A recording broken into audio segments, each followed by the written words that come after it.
This is the other side of Kirk Franklin prank. This is the reckoning. 2024. All my life, been grinding all my life. Sacrifice, hustle paid the price. Want a slice, got to roll the dice. That's why all my life, I've been grinding all my life. Look, all my life, been grinding all my life. Sacrifice, hustle paid the price. Want a slice, got to roll the dice. That's why all my life, I've been grinding all my life. Hello, welcome to another episode of Club Shay Shay. I am your host, Shannon Sharp. I'm also the proprietor of Club Shay Shay, the guy that's stopping by for conversation and a drink today. Ladies and gentlemen, you're gonna love him. Some call him the greatest, one of the greatest comedians, dead or alive. One of America's greatest entertainers, one of the funniest men on the planet, world-renowned, multi-talented, a comedy legend. He's the top touring comedian selling out arenas. He's a hilarious storyteller, Emmy award-winning actor, voice actor, rapper, writer, producer, director, icon, genius, a national treasure, philanthropist, humanitarian, social activist, a father, one of the great funny men of our generation and any generation, Mr. Katt Williams. Thank you, sir. How was that intro? Magnificent. You are magnificent at intros, and you did not skimp on mine. I appreciate it. Appreciate that. Very nice. You know, anytime you come to Club Shay Shay, we have to toast. Yes. Bro, you've been doing it. I mean, you're one of the top one of the top touring comedians of all time. You already got started before we started taping. I did. Appreciate that. Tell the people at home. I thought they was lying, and yeah. This particular alcohol is stronger than you think it would be, probably by about 2. And unbelievably smoother and milder by the same maybe 30% than you could possibly expect. And unlike cognacs the world over, this one doesn't taste like wood at the end, and it doesn't taste like it's got artificial colors, and it doesn't taste like it's got artificial flavors. It's a fine product. He's a connoisseur. You can tell he's a connoisseur. He's a cognac connoisseur. He understands the method that goes into making cognac. Right. Well, as a comedian, you get free drinks at the club. So all comedians either turn out to be connoisseurs like myself, right, or straight up and down alcoholics like 60% of Hollywood. Well, thanks for stopping by the club. I understand that you're very, very busy, and for you to take time out of your busy schedule and stop in today, we really, really appreciate it here at Club Shay Shay. So thanks for stopping by, Katt. And I needed you to know why I came by. Yeah, I need you to tell us why. People know I don't go everywhere. I'm not interested in talking to people unless it's like a Larry King or somebody of an amazing ilk that I would actually want to go talk to in real life. Okay. I don't do it so I can sell product, and I got things to sell, so let me come talk.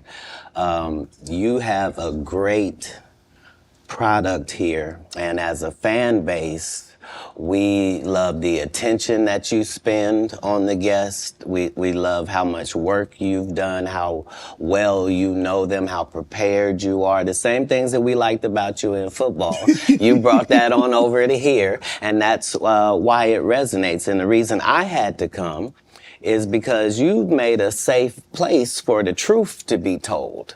You know what I mean? Thank you. I appreciate that. And I have watched all of these lowbrow comedians come here and disrespect you in your face and tell you straight up lies. I'm talking about things that have never been heard in all of Black Hollywood.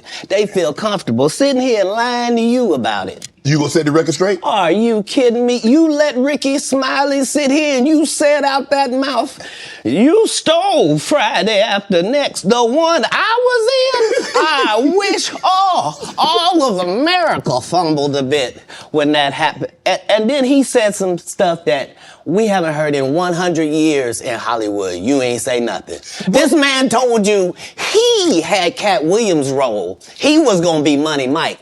And Katt Williams was gonna be the Santa Claus. Now let's Three quick points. You mean in Hollywood they cast a 5'5" black Santa Claus that weigh 145 pounds? That's your story. Your story is the Ricky Smiley that couldn't even do curse words because he had a Christian fan base. He was gonna play the pimp. Why you didn't ask him why has he played a woman in more movies than he's played a man? Well, I didn't know he shouldn't be able. You wouldn't let a athlete that been on steroids talk about one of the greats. Ricky Smiley can't act because Ricky Smiley can't act. He told you the story about when the movie came out. Where did he say he watched it? At home. He wasn't even at the premiere. You telling this man, you stole that. Oh, so he could get his name in the same sentence with a great one. It is sad. He was just that bitter when we were shooting it. He told everybody, it should have been my role. Everybody on the scene. Why do you think no cast member has ever said anything? He couldn't have played that role like you. I thought he was... Sir, no one... Why no... He was with KD? He beat up Terry Crews? Why nobody know this story? You talking about in Hollywood, they switched off roles. You take this and he... What? So Ricky Smiley knows this, and I don't know why he would lose a child and come on the air and start lying. That's why people believe in rituals right there. It's because, well, why would he lie? I don't know why liars lie, but I can tell you this. We auditioned in Los Angeles. Yes. I was audition number 201. 200 black comedians auditioned for the role of Money Mike with me. You're saying all 201 of us was auditioning and you had already had the role and had already shot the role in 4 days? The truth of the matter is, the Money Mike in the original script got raped in the bathroom, and that's what Ricky Smiley was okay with. Katt Williams had to take the risk in front of the studios and the cast and our powers that be in his very first movie and say respectfully, humbly, guys, if we're talking about anything else, I have no credibility and I have no pull. But we're talking about comedy, right, where I have all the credibility and all the pull. The problem with Friday After Next is we're trying to make a classic comedy. And this comedy involves a rape. And rape is never funny, no matter who it happens to or what the circumstances are. If you would allow me to allow us to do this movie without a black man getting raped in it, I promise you that it will be twice as funny as it would be with him getting raped. So considering that's the real story, why would you bring up that story? 35 members of the cast and crew have never brought up that Ricky Smiley was gonna play Money Mike. No one ever saw me put on a Santa Claus suit. We got a wardrobe department. They made a Santa Claus suit for me. Why that wasn't in the bloopers? Why? And here's the other thing. Everything that Money Mike said, Katt Williams wrote. So what Ricky Smiley say on his? You can't say my lines, I wrote them. That's how I already know that I'm going to be funnier than you. What he told everybody was, Katt Williams, don't nobody know who he is. I'm on the radio. I'm with Steven Said. Everybody know me. That's what he told everybody that would listen to on the set. That's the truth of the matter. He was so egregious, not now, then. He was so egregious that, and Hollywood has never heard this in 100 years. He was so egregious, I put in my contract that I won't work with Ricky Smiley again unless he's in a dress. Now, what was Ricky Smiley's next movie? Was it First Sunday? Did he wear a dress in it? You bet he did. It's in my contract. Why would you put that in your contract, Katt? That's where he's a believable actor. Him and Tyler Perry can't play a man to save their life. They play good women, and I believe that the best actor should be in the best role. So that's why, because when we released that clip and he said that, you responded because he said he was supposed to play Money Mike and you were supposed to play Santa Claus. An outright lie. So that he knows is a lie. So why would he say it? Because he's a liar. Nobody knows why liars lie. And that's why I had to come on the program. Cedric did the same thing. Cedric told you when you asked him, did you steal Cat Williams' joke? Yeah. He said, it don't line up. How it don't line up that I did it on TV in 2018? You came to see me at the Comedy Store do it in 2019 and then did it on the Kings of Comedy. Like, what doesn't line up? This is a televised joke that Mark Curry helped me punch up and get to the level that it was. The same Steve that went to go watch Mark Curry do his whole sitcom and then stole everything Mark Curry had. Now Steve got a sitcom where he the principal and he wear a suit and then he gets this high top fade, making all black men think he got the best lineup in the business. And it's a man unit. Then you ask it, why you not a movie star? I didn't want to be a movie star. This the same Negro that hated on Bernie with this same thing. I didn't want to be a movie star. No, you couldn't be a movie star. There are 30,000 new scripts in Hollywood every year. Not one of them asks for a country bumpkin black dude that can't talk good, baby, and look like Mr. Potato Head. There ain't none. You would have to have range. I played a lot of characters, 60 movie roles. I'm not playing Cat Williams in there. I don't know, Cat. We might not let you drink anymore the way I mean, we ain't even got... I'm not fueled by alcohol. I've had a sip, less than you.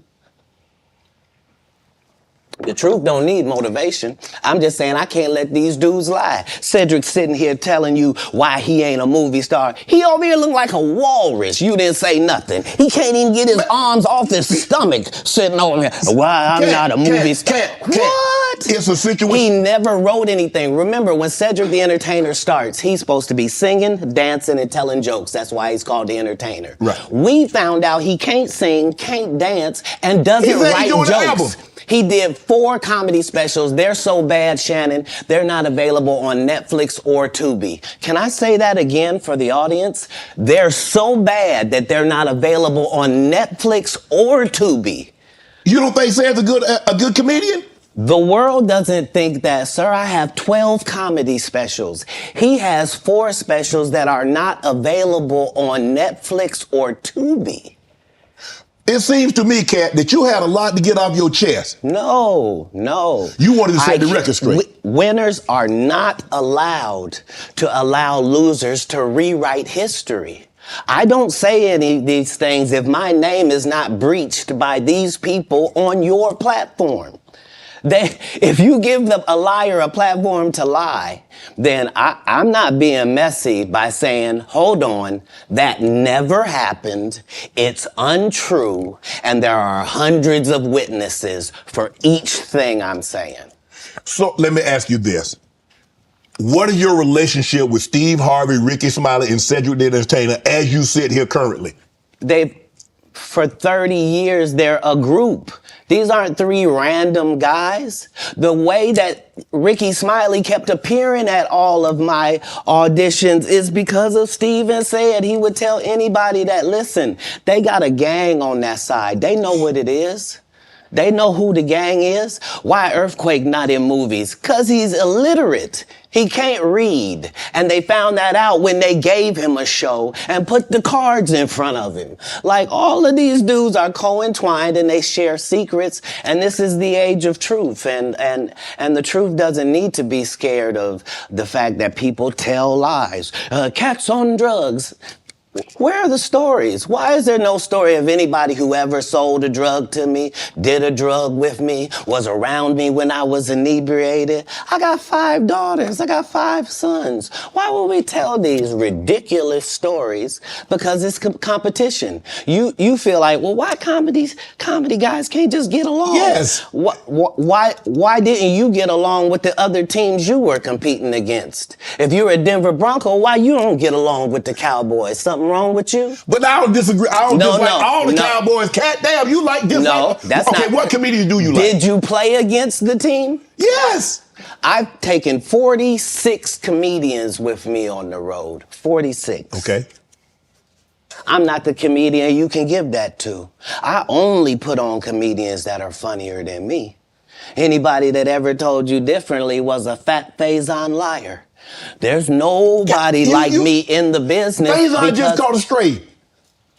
Faison said that getting a Netflix special is easy. I have 12 specials. Guess how many Faison got? 0. So it Why can't be that is he easy. allowed to have conversations about real stand-up people? We do not let people who are on the juice discuss real athletes. That's all.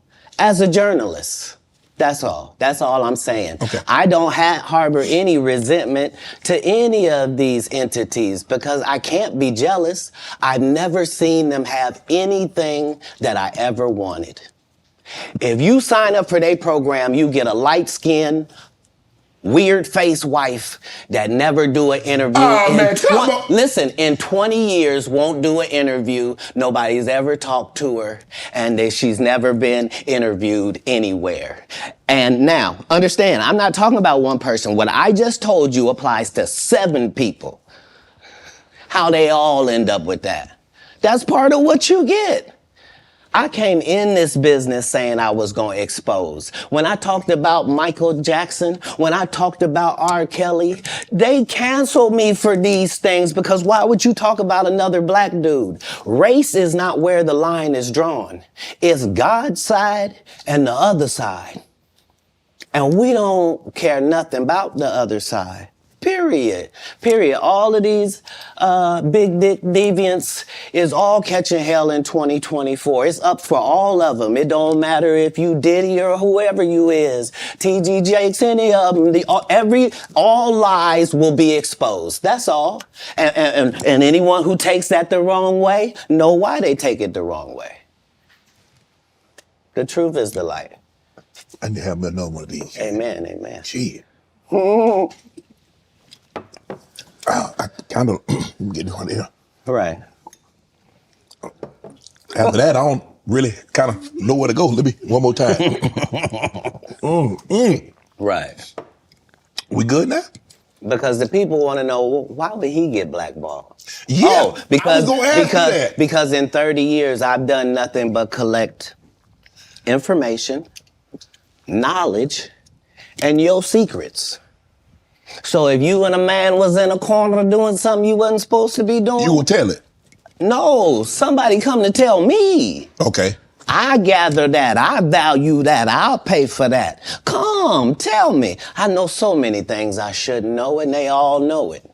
They all know it. Why? Because you don't make me the villain. Not the guy that raises black children and ain't never done a hard drug in his life and don't have no stories of doing nobody dirty. And they'll just go out and they'll lie. The industry doesn't mess with Katt because he didn't show up for the studio. No studios have ever said that. Look at my IMDb. It will show you that no studio has ever lost money with me on the script. How? That's why I'm saying, that's why I can't let Ricky Smiley say he was supposed to play Money Mike. Because I wrote the words for Money Mike. I designed the hair for Money Mike. I collaborated with the wardrobe department and made outfits to make sure that no one in America would be wearing what Money Mike was wearing.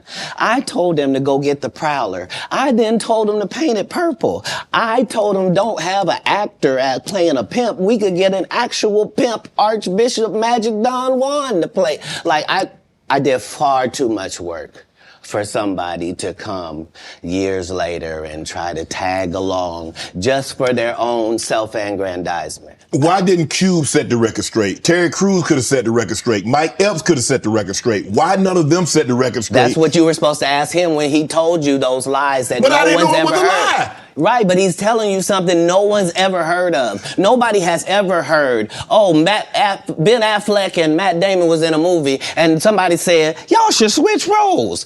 Like, this is a business. But that's the thing, Kat. Normally when people are giving you information, I'm thinking I'm hearing it for the first time and they're giving information no one else knows or has ever heard. So I'm taking them at face value. These are this is like Steve Harvey telling people he used to be homeless. That's my story. That's not his story. Steve Harvey wasn't never homeless. When Mark Curry was touring with him 25 years ago, he was making $3,000 a show in cash and doing 5 shows a week. They just tell the stories. Thanks to my wife, I'm where I am. You said that about the first wife. You forget that? You told us it was her. Then you went and married somebody else that think like a man. Like, what are you talking about? They think they can rewrite history. Guy Torrey did a beautiful special about the Comedy Store and Fat Tuesday, where he said that Steve and Cedric and Kevin Hart and Tiffany Haddish came through there and made...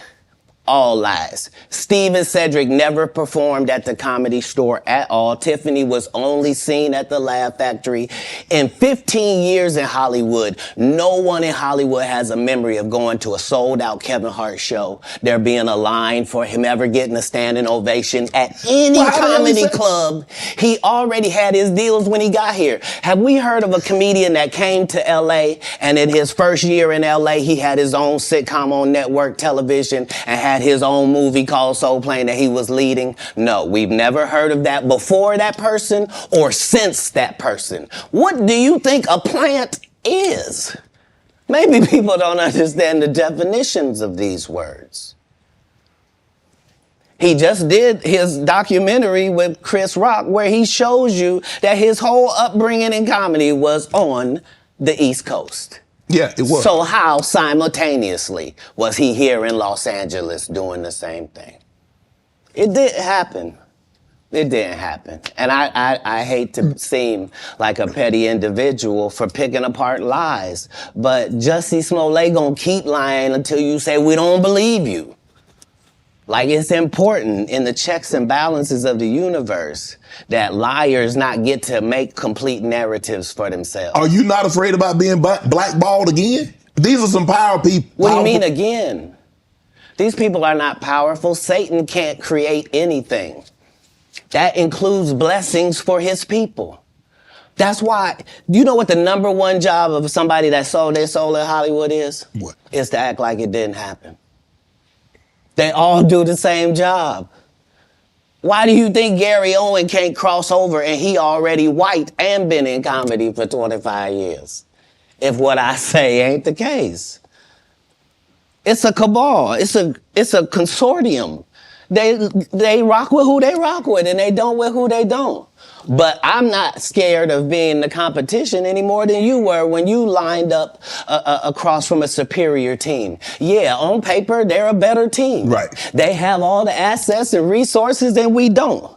But let us get on the line, boy, and see if that factors in. I guarantee you it won't. Wow. Because Shannon Sharp got to be a different person than that other person. Absolutely. And he always was. That doesn't change when I change teams. That remains the same. That's how a legacy is built. So all of these shortcut takers, they canceled me for talking about Harvey Weinstein before the thing came out, but he offered to suck my penis in front of all my people at my agency. What am I supposed to do? He did all of that. I'm thinking I'm the only black person on the script. I get there, there's 3 other black guys on there. Woo. Huh. So you wonder what they did to get there. I told him no. What y'all do? And this is why when I walk in a room, heads go down. Behind my back, I'm nothing. I'm just a regular old comedian that's bitter and jealous. But in my face, no. The king has walked in and they have to respect it only because I've not taken the shortcuts. I've not been funded. They pay you to not talk about things they don't want you to talk about. They tell you that themselves. I can't do that because Steve told you that he stopped doing stand-up because he had 7 TV shows. The only problem is when he stopped stand-up, he didn't have those 7 TV shows. He stopped stand-up because he got in a comedy battle called the Championship of Stand-Up Comedy with one Katt Williams in Detroit in front of 10,000 people and lost because Katt Williams said he was actually bald and that was a wig. And I went in and that's why he couldn't do stand-up anymore. Imagine him coming to tell you another story where he got so big and it was Bernie and them's fault because they wanted to be movie stars. What? You called Ocean 11 to get that nigga's part. What do you mean you didn't want to be a movie star? So on the behalf of Bernie, I would have to say what I have to say. Have you ever been on tour with any of these guys? Every guy I mentioned to you is not funny out there in real life. So no. Faison's never done his own tour in 30 years. Steve Harvey don't do stand-up no more. Cedric doesn't write. I'm sorry, he doesn't write. Ricky Smiley has been playing the same old black woman forever. Like, you can't get a young fan base with that. Like, you gotta be doing karaoke around the country to make that work. Right. And he is. But I'm a stand-up comedian. This is my 19th 100-city tour. I'm not gonna have a conversation with these lazy bums that'll take a shortcut at any point. Yes, it's easier for you to juice than to get in the gym, but you don't get to bring that body in here talking crazy. Talk about how good you look. What? No, there's too many comics out there that are putting their life on the line to tell these jokes, man. Okay. Let's get to your upbringing. We're going to circle back and we'll get... I want to protect him real quick, because you had said for the Kings of Comedy, it was in 2018, 2019, but did you mean 1999? Because it came out in 2000, so I just want to make sure. No, I didn't. No. So what I meant to say was, remember, he said I couldn't do stand-up anymore. I had 7 TV shows. I said he didn't have any of those TV shows at the time. I know you talking about Cedric. Joke stealing from Cedric. Cedric. Okay. So you had said that 2018, 2019, but it came out in 2000, so I just want to make sure. Okay, no. What comes out in 2000? The original Kings of Comedy. Right. I'm on BET's Comic View, and they're using this as the commercial in 1998. Okay. That's why I'm saying, yeah. So if I said the dates wrong, So let's go back and clear that up. Okay. You said, I had Cedric on here, and I asked him about the joke stealing, and he said the timeline doesn't add up. Correct. To that point, you say. Right. So he thought that I was just a no-name comedian and that he could take this joke and nobody would know. Right. The issue was that I had already done this particular joke on BET's Comic View twice. Right. It had done so well on BET's Comic View that they had made it part of the commercial. So part of the commercial of make sure you tune in to BET was you seeing me doing this joke. Right. And this joke is one of those jokes in comedy where you set it up and it takes a little longer to set it up, takes about 3 minutes, but then you're just hitting them with jokes after that because you don't have to set it up. Right. Mark Curry had already helped me work on this joke because I thought it was good because I was getting a standing ovation on it. He had me go back in the lab and help me craft it to be an even more powerful joke. So this is not just a random joke. This is my very best joke, and it's my last joke, and it's my closing joke. Okay. 1998, I'm doing this joke. It's on Comic View. Cedric comes to the Comedy Store. He watches me in the audience. He comes backstage. He tells me what a great job I did and how much he loves the joke. 2 years later, he's doing that as his last joke on the Kings of Comedy. And he's doing it verbatim. He's just changed my car into a spaceship. Him and Steve had already apologized for me, so I gave him a pass for a decade. Why would you sit here and be like, I saw Katt 30 times, and Katt didn't do, as I stand before you, Shannon, I would have bust Cedric's stomach.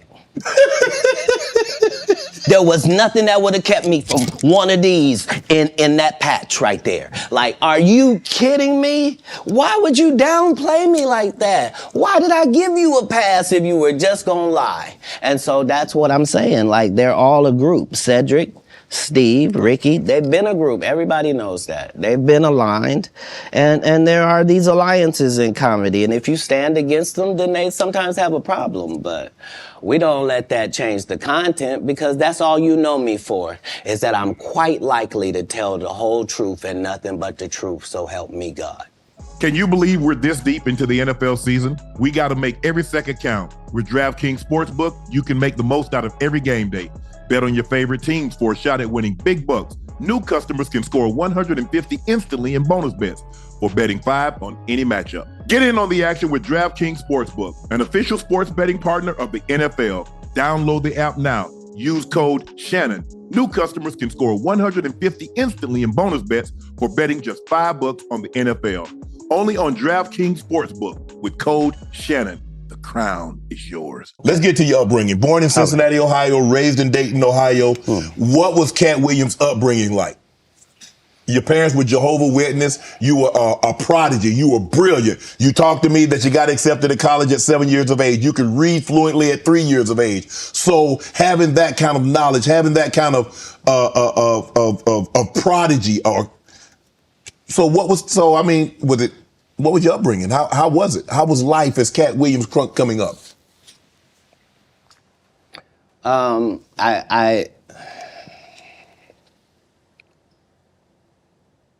I was often confused because I knew things and I wasn't sure how I knew them.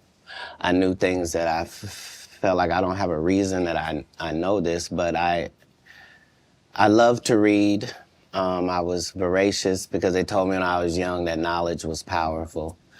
That knowledge was power, and I had studied powerful people, and I really believed that. I immediately. My next project was to read the whole encyclopedia set. So when you're like 6, 7 years old, you read the whole encyclopedia set, you think you're one of the smartest people in the world, right, only to get out in the world and find out you don't know anything, you know? So it was a confusing time, but yeah, I had a childhood. I was grown, but I at 5 years old, I was in front of 10,000 people giving a performance with a full suit and tie on, you know what I mean? So yeah. It came full circle for my life. I knew that the applause and the giving of information and laughs and truth to people somehow benefited them and also benefited you. And yeah, so when they would ask me what I wanted to be, everything that I would say that I wanted to be was something that didn't exist. And they would never give me credit for it because I needed to say a doctor or a lawyer, but that's not what I wanted to be. So your parents weren't as supportive as you would have hoped because you were wanting to be things when you got older that they had no knowledge of, or it didn't exist at the time? No, it wasn't that. It was... I'm saying I'm almost 100 years old right now, but if we go outside right now, I can run a 4.340 or sub. I can do a 4.16 if I'm there's Jimmy John's across the street. We can order a sub. But you've been on the submarine. That what you sub? So back then it was even greater. So you got this guy that all the coaches want to play. Man, Cass, don't do that. Hold on, because I'm 5'5" in the 5th grade. I've been this size my whole life. Like there was a portion of school where I was one of the big dudes. Like as soon as everybody caught their growth spurt, I was out of there. But I'm saying I was a competitive individual. My father was an athlete. I can see that. Like, no, I've been 145 pounds my whole career. That's why I never bothered when they said, your cat's on drugs. I knew, how you gonna prove that? My body is a temple. I've been the same size since I was 10. Like, what do you? Yeah, like I haven't changed off this pivot foot. This has always been who I was before stand up or anything. But it was an interesting childhood. I appreciate my parents, even though I couldn't live within the religious frameworks of what they had set up. But that was more not wanting to live a double life and not want to embarrass my family. You know what I mean? Because I read where a form of punishment for you is that they would take books because you mentioned you were such a voracious reader. And a form of punishment was when they would take the books for because you could read fluently. You told me how at like 3 or 4 years old you could read, not just a little child's book, but you could read. Well, I'm saying when we go to Haiti to do missionary work, understand that my mother and my father, nobody that's there with us speaks French. It speaks Creole and reads French. So I'm in charge of everything, from the housing to the cars to the gardener. Like I'm saying, so I'm not just reading, I'm reading in multiple languages. Like How old are you at that I'm time? probably reading 3,000 books a year from the time that I'm 8 years old to the time that I'm 12. No fiction books at all. I'm only reading nonfiction. You could drive. At 12, you received a full scholarship to the National Science Academy in Dayton, Ohio. But you failed, so you would become ineligible. Why did you want to take that opportunity? I didn't see it as an opportunity. When I got in there, all the students were wearing lab coats, and it seemed very confined and restricted, and nobody seemed like they were having fun. It just seemed like everybody was smart. I didn't want that. That wasn't what I was signing up for at all. And plus, I thought that Jesus was my big homie. So you know how you get a story about a dude joined the gang and you get a big homie, right? Like at this particular point in my life, my thought is that the Bible is the greatest book that's ever been written. Okay. That it houses the truth, and that it gives you this story of Jesus, and that I'm supposed to be like him. Okay. So it's already in my head that as soon as I get 13, I'm leaving. At 13, you don't only like, okay, Mom, I'm moving out. You moved from Ohio to Florida on your own. You weren't afraid. I mean, you like, did you? Hold on. Did you not have? So what were you going to do when you got to Florida? Don't say I wasn't afraid. There's no such thing as a human being of not being afraid. Okay. There are certain human beings that understand that being afraid in no way stops you from doing what you got to do. Okay. So I was afraid, but I couldn't be that afraid because I knew what had happened with Jesus. I knew how it worked out. I knew that I wasn't in the wrong with how I was feeling, and I knew that I didn't have any bad intentions in it. Right. So I trusted God that it would work out. Why Florida?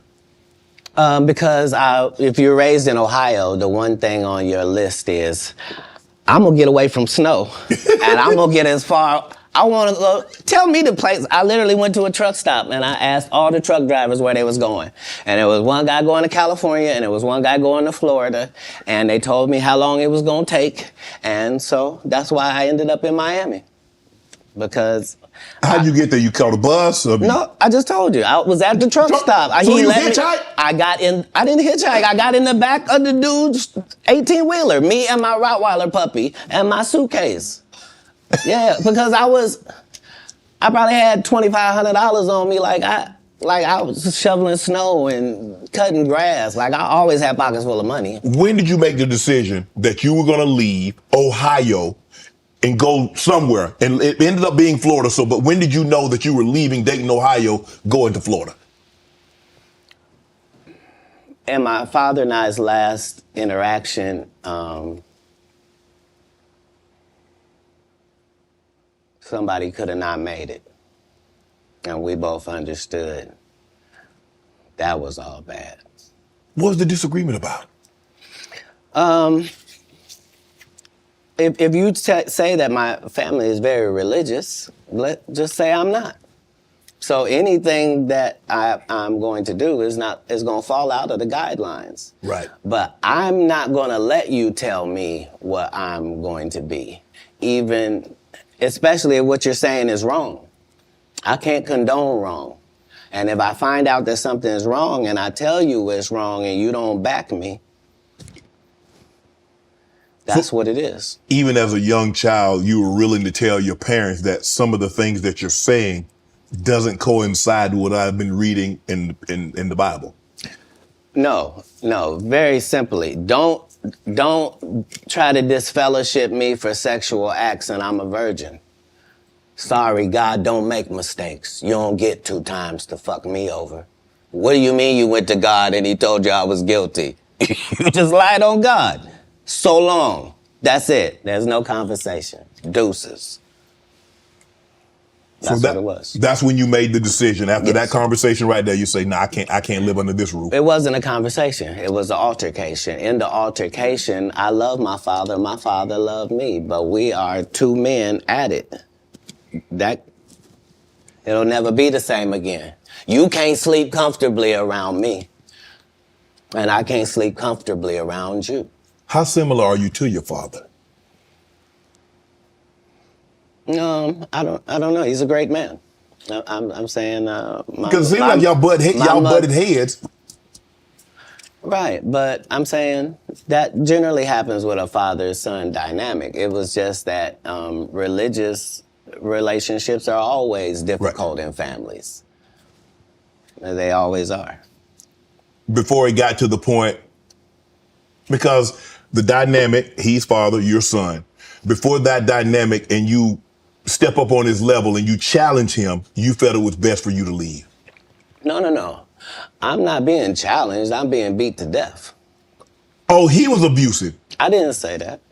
I said we were in an altercation.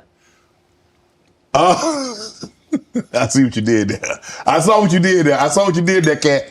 Yeah. I saw what you did. You was in an altercation. You didn't say you lost. You said you was in an altercation. I in no way gave you the impression that I won anything. I'm the one leaving. I'm out of bounds. This is his house. Right. Yeah.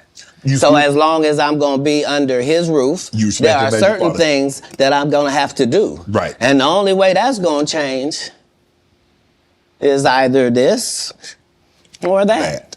And I'm saying I had two younger brothers. Like, I'm not an unreasonable person. Like, I don't have any mental issues whatsoever, despite what they lead people to believe. You know, I make pretty good decisions. Were you not... So how was their relationship with your father? Were you not afraid to leave them? Well, I asked because it went all the way to the actual department, so it was actually going to be something. And when I asked them if they could just make sure that my brothers didn't get separated and what have you, they said they couldn't make those type of guarantees, that they weren't really sure what would happen if this went down. And so part of leaving was the hope that it would be okay for them, because none of them experienced what I experienced. I'm saying I'm the oldest. It's a lot riding on me. I'm supposed to at least religiously hold down the family's name at this household. Right. You know what I mean? How much older are you than the baby and the knee baby? Like a lot older. Like if I'm... 13. Yeah, they're 5. And... in Pampers. Wow. You go to Florida. You tell the story. I've heard you were homeless.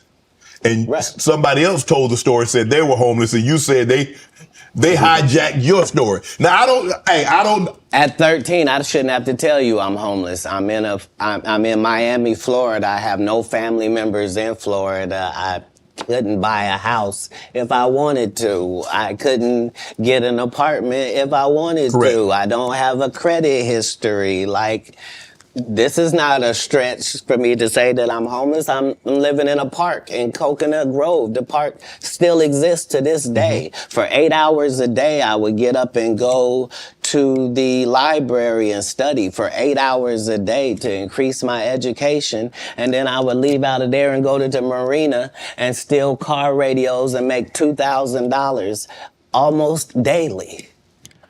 Like, I had a routine. So you really could have played that Santa old thief and Santa Claus. You could have played it. No, the Santa Claus wasn't a thief. The Santa Claus, you can't tell me. I read the script. Ricky Smiley told you he didn't read the script. The Santa Claus was a crackhead. He just had that outfit on. That's what I couldn't have played. Okay. Like, I couldn't have played a black guy that got raped in the bathroom. Right. So at any point in time, you're like, man, I made a mistake. Man, I should have stayed my butt in Ohio, man, because this ain't what I signed up for. I didn't experience anything once I left home that I hadn't signed up for. If anything, it saved my life. Me being homeless for that small period of time allowed me to see all of the people that were in that situation, and to see that these were lawyers and doctors and teachers, and that these people were white and black and Asian and Indian. And the only thing that all of these homeless people had in common was They made a bad decision and aligned themselves with drugs. And I interviewed them all. What drug? And guess what, Shannon? What? Nobody had a great story. Nobody had a great story of what meth had done for them, what crack had done for them, what cocaine had done for them, what heroin had done for them, what speed had done for them. Nobody had them stories. Everybody's story was, I had my life together. And then I decided to do this dumb thing. And I lost my wife, I lost my house, I lost my cars, I lost my reputation, and I'm now out here sucking penis in the woods. What? Talk about scared straight. You ain't got to worry about me. If it ain't weed or nicotine, you won't see me touching it. I don't want no parts. I done seen what these things can do to people. Anything that take over your free will is the devil itself. Have you ever thought about what your life would have been had you stayed in Dayton, Ohio? No. That's like asking somebody that's in the NBA for 14 years, like, what would have happened if you didn't come to the NBA? Well, I shudder to think. I thought it was what I was made for. I thought it was what I was built for. Anybody that knows me will tell you that when they first met Katt Williams, when I was Cat in the Hat, and they tell these stories about how he changed his name. Look, the truth of the matter is Disney sued me. Yeah, I was Cat in the Hat. They sent me a cease and desist letter, and I'm not even making $25,000 a year. And the mega company Disney has sent me a cease and desist telling me I can't use any variations of that name. Fine, I'm Katt Williams. That's all that happened. I have been this same product the entire time. They will tell you when they first saw me doing stand-up, I was just like this. This is what I bring. This is my style. When did you know were you always funny? Did you always want to be a comedian? No. Did you stumble on a comedianship? No, I loved what they did, and so I studied them, all of them. I studied all of the white comedians because I wanted to know, why is Monty Python funny? Why is Don not so talented? I wanted to know, what is George Carlin's thing? So I studied all of the comedy masters regardless of the field because I loved to laugh. Mm-hmm. I didn't know that these people were making a great living at doing this. I thought this is just what they did. They tell jokes. They're funny people. But I loved the craft. And that's why when I got into the craft, I thought it was my obligation to make sure that I kept writing new material so much that it forced these comedians to stop doing the set they've been doing for 10 years and keep writing some new stuff. And I knew that if I could get that to take on, that most of these bums would have to just quit comedy because they can't keep up. They're not going to keep writing an hour worth of material. Right. I've written an hour worth of material 19 times. They're not going to do it. Why? Because they're not creative writers. They want to get somebody else and have them write it and put it together. So if I'm listening to you correct me if I'm wrong. I think the best thing that ever happened was the internet. Because now they have to. Because normally, like you said, you could do a set and you do that set in Kansas City. People ain't heard it in San Francisco. People ain't heard it in Miami. They ain't heard it in Detroit, Chicago, Atlanta, so forth and so on. Now you do a set, it's on the internet. Somebody heard it. So you can't do a set and make it last 3 months, 4 months. Well, it doesn't allow the regular comic the ability to grow is the real problem. Like, the part of comedy is me taking these jokes in January, and by March, I've begun to craft this joke. Okay. It's not as simple as it was. When I wrote it, it was just da-da-da-da-da. But now it has the complexities of the fact that I'm having to deliver this to an East Coast audience, a down South audience, a Midwest audience, a Utah audience, a Colorado audience. And so it begins to take on a different complexion because you're having to deliver it to different people. Okay. And so So this is what sharpens your joke. You then take those sharpened jokes and make a special. Not you just randomly take some. So it's a process. You don't allow them to process if the first time the guy did the joke, now that's his joke and the joke is everywhere. That just sets it up for people to steal. So how many times must you tell a joke before you master it? How many times have you had to sleep with a woman before you're done with her? That's not fair. If it's great, never. if it ceases to have usefulness, so it has been spoken. Right. I read that you was raised in Florida. You had some help, some ladies of the night. No.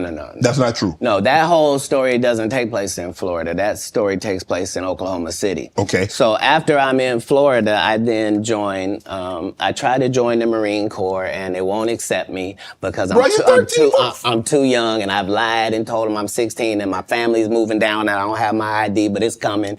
And so they let me go to the boot camp, That's not gonna work now. Okay, so I've learned that lesson. Right. So then I get this job selling stuff door to door. Across the country. And so I've been to all 50 states. Again, I'm 14 years old. So I did that. While I'm doing that, one of the places I'm at, I'm in Oklahoma. And I've decided I'm going to stay here because of meeting these ladies that you're talking about and that situation. I don't know at the time why that's important in my life or why it's something I should be doing or any of that. But now later on, it certainly helps me in formulating Money Mike for Friday After Next. Right. And a pimp named Slickback for the Boondocks. Oklahoma, so San Francisco, Oklahoma, Sacramento. From Florida, you moved to the West Coast. So you traveling. When did you set up shop on the West Coast? How old were you then? So I guess I'm 18 or younger, and once I have a child, I realize that I can't. It's a lot of things that I could use to make money that now is a no-go. So anything with street aspirations that I might have thought about pursuing or being good at, I now am a single parent and I gotta redo this thing. So I need comedy to really work out for me. Right. And me and God go into extreme conversation where I'm explaining to him that I'm a crash out dummy if he don't send me a lifeline. Like I need something I can hold on to. Before I had left Florida, I did stand up one time because we was trying to get in the club. I didn't have ID. So I said I was a comedian. They ended up having me do 5 minutes. But I kept that in my head that I had done that. When we get to Oklahoma, they're having a competition for stand-up. And if you win, you get to go out on the road with Jeff Foxworthy and Dan Whitney, who is Larry the Cable Guy, and Richard Jenny, and these great comics. You get to open for them. And once I did that, I realized, okay, as a comedian, I'm like way behind schedule. I done started this too late. All the funny guys are already funny and known names. Like, how am I going to progress? So I realized that I do better with a white audience than I do with a black audience. And I'm not sure why that's occurring, but the white audience likes me more. That's interesting. So when I moved to Sacramento, it's because Sacramento has a white and a black audience almost 50-50. That's almost the makeup of Sacramento. So I live in Sacramento for 2 years until I get to the point where I am equally as funny if the room is black as I am if the room is white. That's not enough. Now I need to be one of the good ones when it comes to black comics. So now I have to move to Oakland, and that's what lands me in Oakland for 3 years. Once I have dominated male black comedy in Oakland to my liking, now I'm prepared to go to Los Angeles now.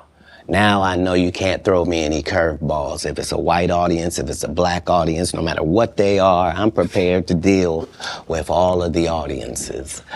Do you write jokes according to the audience that you're going to be in front of, or is your joke universal? Well, in the beginning, part of my framework is that I'm tailoring every show to this audience. Okay.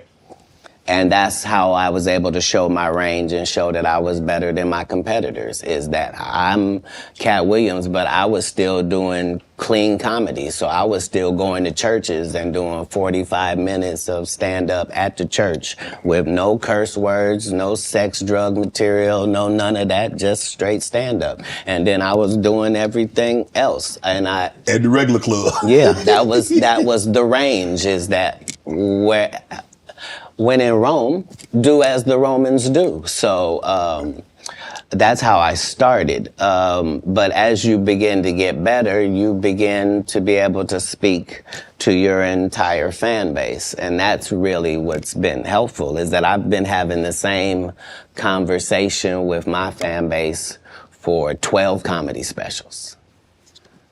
Is that what set Katt Williams apart? Is your range? Is that you can do a comedy, do 45 minutes in the church. I can go to a comedy club in front of 250, or I can go into an arena with 15,000. That's range, because everybody can't do that, Katt. Well, if that's what range is called, then yeah, it's range. But I like the people I'm talking to. Mm-hmm. You see what I'm saying? So it's not like it can't be condescending, because I'm talking to my white male friend when I'm telling that white joke. Right. When I'm talking about this joke about this black lady, I know that black lady. That's who I'm talking to. I'm speaking to this fan base that I've been speaking to from the beginning. I already told them what I was on when I first came in. I told them they was gonna come after me. They was gonna cancel me. They was gonna say terrible things about me and try to mess my life up. I said that coming into stand-up. I'm saying it in my So you knew it was going to be? It has to be. I know I'm going into the belly of the beast. How could I be naive? I know that I'm going into Satan's playground, but I'm trying to be so good that you got to bring me in so close that I can see who's doing what and what's going on in there. In San Francisco, you joined the Nation.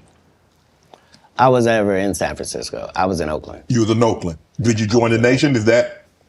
Yeah, Honorable Minister Farrakhan and I have an extremely close relationship. He refers to me as one of his sons. So, yeah, I spent a particular period of time.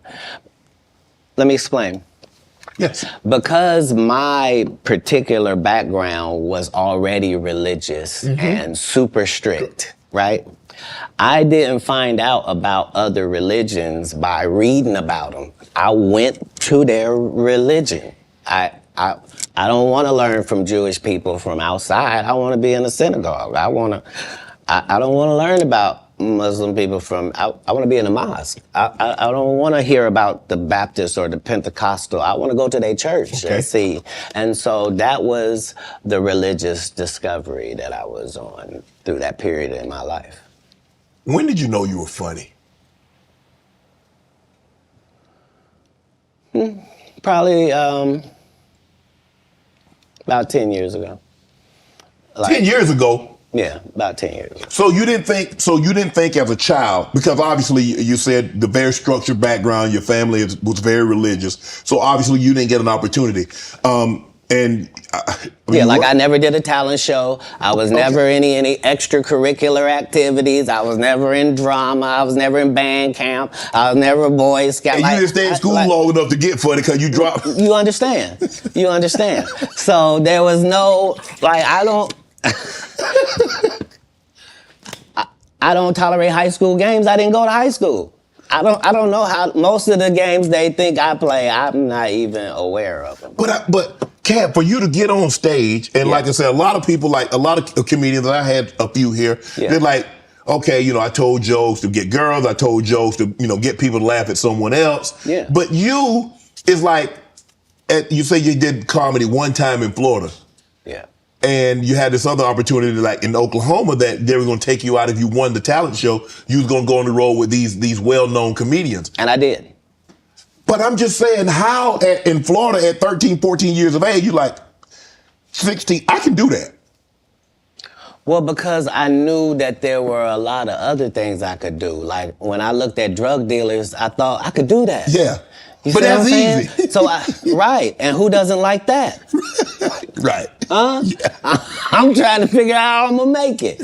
But now that I gotta do it on this side, but no, your question was, when did I think I was funny? I never was my biggest fan. To this day, I'm not the biggest fan. I'm a fan of comedy. I like great comedians. Like, I like Chappelle. I like Patrice O'Neal. Like, I like the greats of comedy because I do. Like, I like Ron White. I like Bill Engvall. Like, I know comics. Like, people that did the craft, they raised me. I was touring with Steve Marmel and Richard Jenny and real journeymen. Mm-hmm. So my comedy upbringing was standard.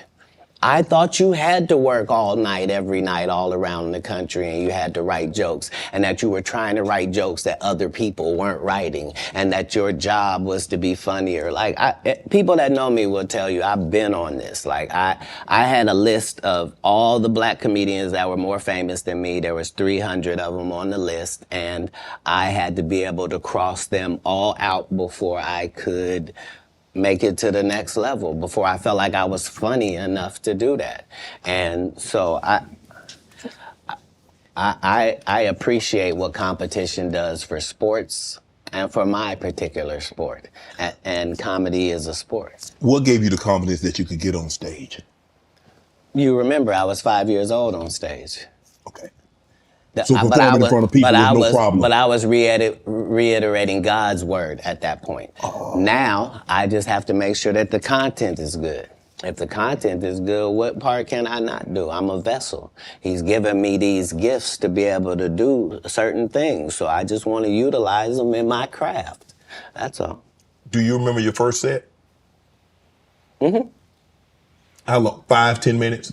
No. I think 3 minutes. 3 minutes? Yeah. Standing ovation, boos, some applause, some jeers? No, none of that. They applauded like I was a professional at it. But now looking back, I understand. Because you gotta understand, they were all thinking, he don't even look old enough to be in here. And we don't have any black guys that live in this town. Right. Where did he come from? And then he gets up there, and for 3 minutes, he's talking about the fact that he is the entire black community. Right. And he is as disappointed in them. It looked like they looking for where the rest of them is. And so is he. And that was his set. But I understood from that point that the truth is really the commodity, and the fact that we are all individuals and all separate and all our own islands, but not in real life. In real life, it's only 5 or 6 different types of people, and you're gonna see them everywhere that you go. And all my enemies all look the same in the eyes, whether it's Faison, Wanda, Aries Spears, they all look like... Man, what you got against Wanda Sykes? You think I don't remember that? Sir? Wanda Sykes and Wanda Smith are 2 separate people. I mean, Wanda Smith. And I had only said one name, sir. Wanda Sykes I'm cursed. is amazing. I love Wanda. And I agree. I love Wanda. That's my girl. Mine but as well. I remember on the radio, you went on a radio interview. If I'm not mistaken, that's in Atlanta. Right. And you came on there with seemingly good intentions. And she attacked you. It wasn't just that part. It was the fact that before I go in there, she has a conversation about, okay, now, I just want to talk to you because you just won an Emmy for the city of Atlanta, and this is in Atlanta, and they just want to hear about the Emmy and hear from you and to thank you for what you did putting the city on. Right. Okay. And we won't talk about your kids. We won't talk about jail, no cases. We ain't going to talk about none of that. Right. And immediately gets in there and goes the opposite way. You can't flip up on me because you're an inferior comedian. I'm going to destroy you, and I'm never going to call you out of your name. I'm never going to say anything disrespectful to people that look like you. It's a very thin line I got to call, but this lady is trying to embarrass me in front of a largely homosexual fan base. That's why she got canceled. Gay people don't take it kindly that you would, as a derogatory, call me gay. Gay people don't feel like it's derogatory. So why are you trying to shame me with something in a community I don't even belong in? There's no gay people saying I belong over there or been over there. You did but I have no hatred of over there, and how dare you? You did a number on it, though. Hey. You did a number on it. That's legendary. No, you either believe in karma or you don't. Because I didn't even know any of the stuff that she had done to my fellow comedians until afterwards. I just know that it was a setup. Right. And remember, they tried to kill me this same weekend. Not in jokes, with a real gun in my real face on real camera. Understand I'm losing my life for participating in something that goes along with my job. Like, it's two comedians, what do you mean?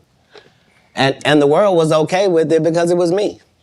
Had that happened to anyone else, the world went crazy when Will smacked Chris. This is a person pulling a whole gun on a comedian in the confines of their job. It's really a weird situation when they hate you that bad. Yeah. Yeah. You felt she hated you at that moment because you mentioned that she said it was going to be very professional. Oh, you won an Emmy, congratulations. You put the city on, you own for the city, yada, yada, yada. And now, did she mention anything about the Emmy on camera? I believe you saw the video and you know that none of that took place. See, the issue is that all the comedians have to come do these radio stations because you have to sell your tickets. And so that means you have to go to the radio station. Yes. I don't go to the radio station and I don't make posts to sell tickets. I just don't. So you've not seen me. I'm not here in some subservient position where somebody sent me over. You here out of the kindness of your heart. You are. No, I'm saying in the interview situation. Yes. Yeah, right. For sure. Yeah, and this person knew I wasn't there for that But how hard, because you have to understand, she is a female. And so you have to be careful. You have to handle her with kid gloves. Sir. You want to go ahead and take that out? You don't want to be against equality, do you? No. What you just said was very unequal, sir. But I think maybe you've had enough of this. Because I think I just heard you say that women are not equal and should be treated unequally. They want to be treated. You mean equal. As a comedian? No. Listen, you understand and I understand. Yeah. In certain situations, they want to be treated equal. Not all situations. And what part of what you saw her get? She deserved everything you gave her. What part would have been different if she was a man? It would have just been more vicious. Yeah, that's my point. I took all the vicious and venom away because I didn't have any. Plus, I understood. I'm not trying to offend black women with short hair. I'm not trying to offend heavyset women. I'm not trying to upset fellow comedians. I'm not trying to do any of that, and I am qualified to be able to do none of that and still eviscerate you because I'm smart enough to know that I need to say that you have gnarled fingers because I know your limited education means you don't know what the word means. So you can't possibly respond to it. You're not sure of the meaning. And I'm going to continue hitting you because this is what comedians do. Right. You've been masquerading that you're a comedian too. And that's the fallacy. So nobody in boxing fights out of their weight class. If you're a 130 pounder, you don't just show up with the 160 pounders. You stay in your weight class. Is that what you wanted to do? No. That she was out of her league when it came to... Because I didn't want to do any of it. I know you didn't want to, do any but once she took it there, did you feel that you had to go there? Oh, where? You could have said, Wanda, I didn't come here for that. I just want to do the interview. I just want to talk about what happened. Oh, you misunderstand my job. My job is to be funny. My job is to be funny first. My first job is to be funny. My second job is to be respectful. My third job is to be immaculate and Gaza strip it. That's non-political. I'm saying if you do it, you let a terrorist accidentally touch over here, and I won't stop burning you down until there ain't nothing left. It'll literally be rubble on top of rubble, and I'll still be bombing. Why? Because that's why you should mind your business.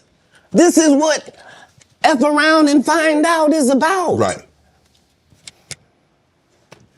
Have you ever been booed, Cat?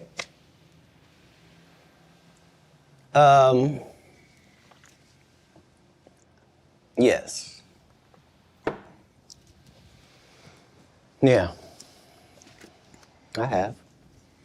What was that feeling like? Did it like want to give up? Because because when you have, I don't know how early it was in your career.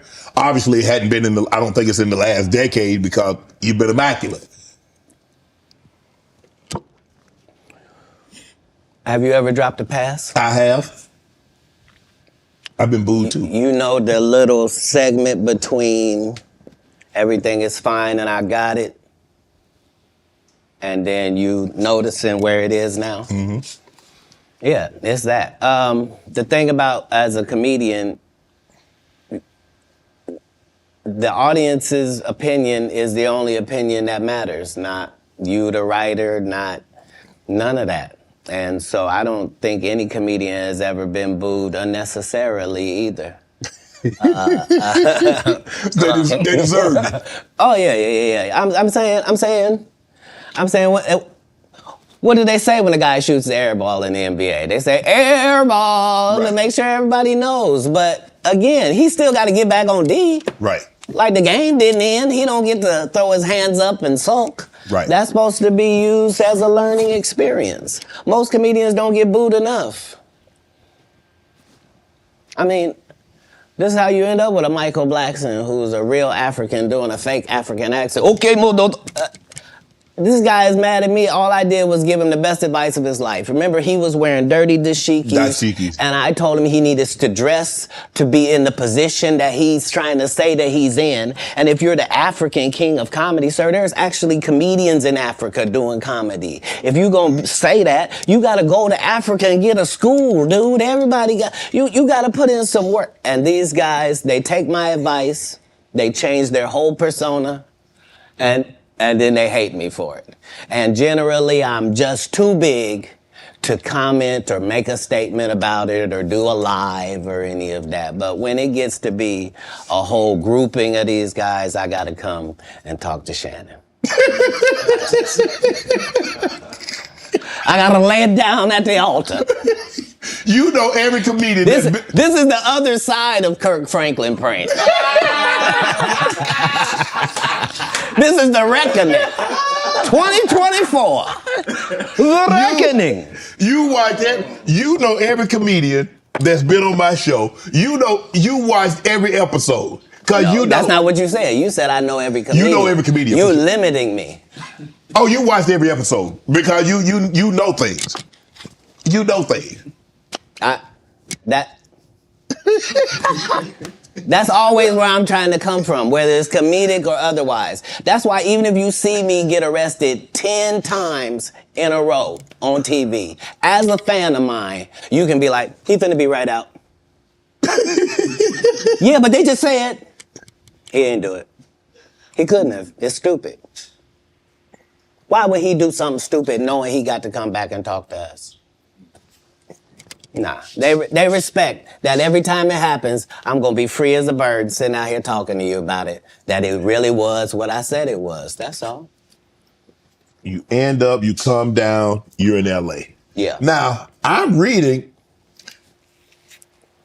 Katt Williams won Cedric the Entertainer's Anheuser-Busch Best Los Angeles Comic Award. Did you win that award, won Katt Williams? It's a simple yes or no. It's not a rhetorical question. It's a question that probably should have been asked to Cedric the Entertainer. I'm asking you. I got you here, though. I know. I couldn't believe Cedric didn't get asked that question. You still a dude's joking and giving an award, and then 10 years later, you don't know nothing about it. Hey, but I promise you this. What? If he sees me again before he sees you, he'll be talking different when you see him. That's for certain. That's the difference. That's what these comics understand, is that I'm not doing nothing for clout. I don't even recognize clout. But eventually the Lord is gonna let me and you be in one hallway. A lot of these dudes go, Kevin Hart done went 25 years without ever being in the same building with me at the same time. If I go in the building, he walk out. You've never seen us in the same building ever in 25 years. Like, it's like that. Why? Why? Yes. Because I'm really the product. It's not what you think. I am never under the influence of anything. I'm always in my right mind. I'm always a physical specimen. And when you see me, I'm much, much bigger than you had thought. I have far less play in me than you would like. And I'm relentless. I'm out there. I'm still, to this day, I play 11 games of basketball with a 20-year-old. The record is 92-6. This is just in the yard, just to the rack, just cause. You work out, Cat? You work out, Cat? Not to the gym. You don't work out in the gym? You do push-ups, sit-ups? My whole life it was just push-ups and sit-ups only. I would do like 100 push-ups a day. Just. I thought you were gonna say 1,000. No, because this is literally every day. Right. This is not for the gram. You know what I mean? Like literally 100 a day. And I would do push-ups, and then I tore both my rotator cuffs. And so it was only thanks to golf that I was even able to get my You a golfer now? back. I've been a golfer for quite some time. My short game is impeccable. I can't get you but 2 and some change off of the tee. Off the tee, but I'm still coming in for par guaranteed. You playing for the tips? No. I've found that you don't get anything for that. It seems very egomaniacal. They go, hey, Cat, for free, you can go further back. Hey, what? Wait a minute, does it still count the same? Hey, I'm up at the ladies' tee. Don't tell me my pronouns. On the golf course, I'm she, her, him, them, and they. Whoever at the front tee. I know we're joking, we're having a great conversation, but you did win the award. How did the award help your career? It had to help something, Cat. Nope. God, come on, Cat. I didn't remember it happened to you, just said it. How can Cedric give you an award that was worth something? Everything Cedric and Ricky Smiley ever been in got canceled for not being funny. Ricky sat here and told you that they cut him out of every movie he did. They always had a reason. Like,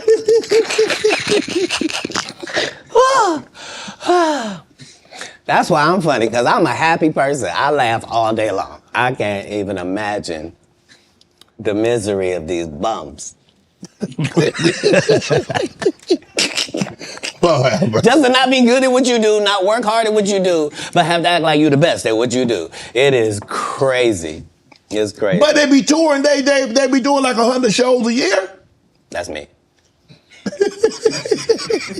I don't run into none of them. That's what I'm saying. If you a Faison Love fan, you mean you've been a fan of him for 32 years, you still waiting on him to do his first special? You mean to tell me if Steve Harvey, your favorite comedian, you mean you've been waiting for him to do stand-up for 15 years now? I mean, Steve got a lot of other DL's still out there. None of those irons matter to stand-up. Who cares that they wrote a placard for you to do Family Feud on? Like, you're successful because we're surprised you can talk for a living and it's entertaining that you're gonna say some funny country things. But not a writer. Right. Not a writer. How did you develop Money Mike and get it? Everybody talk Money Mike. How did you come up with that and say, you know what, this is how he should dress, this is how he should talk, this is how he should look, this is the kind of whip he should ride, this is how he should talk?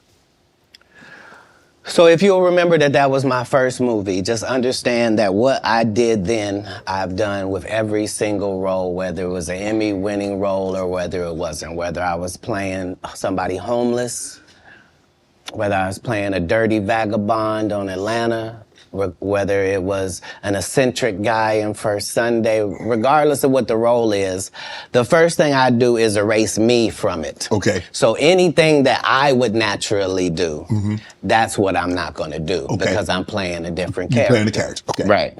So I then create this person based upon real life circumstances. So I don't have to wonder what a pimp thinks because I've been in that position for a little while. I also worked manual labor for some time in my life, so I don't have a problem paying somebody that works. And I don't have a problem being a go-getter because I'm a go-getter. So I bring whatever I can to these characters. I was able to... the first week that I got the script, there was a pimp guy that used to be a pimp, but he wasn't anymore. He was a rapper now, and his name was Mac Minister. And he had been a pimp and was getting ready to be a rapper. And I had never done a movie before. I was a stand-up, and I'm getting ready to do the movie. And so I was able to craft what a real pimp was like, what was too much. I didn't want to be stereotypical. Right. I did the research. I saw how many times people played pimps, and they were always... It was always something weird about them, right. I guess, because it's a weird job, you know what I mean? Right. And I wanted somebody that didn't seem like none of that he really thought it was a business and treated it like that. And so, you know, adding those levels to acting is what all actors do if they're not Steve or Cedric or Ricky. Like, you're trying to create a character. You can't just be Faison in every movie. Like, you just gonna take your shirt off on every movie? Like, why does it say that in your script? Man, let Big Worm live. Let him breathe, cat. Let Big Worm breathe. Stall him out now.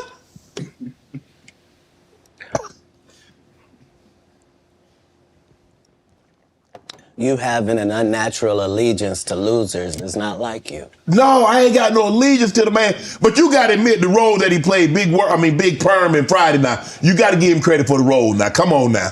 Let me ask you a question. Yes. If what you're saying is correct, why wasn't he in next Friday or Friday after next? I mean, his role, It wasn't good. Sorry. There was a lot of people that appeared in the first one that weren't in the second one, cat. I'm just telling you why. I'm sorry. I'm sorry that there's a news flash that there are reasons for things in a business. Yes. Oh, okay. Well, why did you bench D-Lo? He had 2 points. What are you talking about? Shut up. But I like him. Nobody cares about that. That's not what we're talking about. These are business conversations that deal with businessmen. Right. Right. When you're good at something, you should progress. The guys that are not as good, they should fall down by the wayside. That's natural. So you believe if your talent doesn't support it, you should fall by the wayside, and the guys that have the talent and they get elevated, they should move. No, that's what water says. That's what the universe say. The universe say the levels. No, not I say. Who am I? I'm nobody. But I'm working every day as if I think that's what should happen.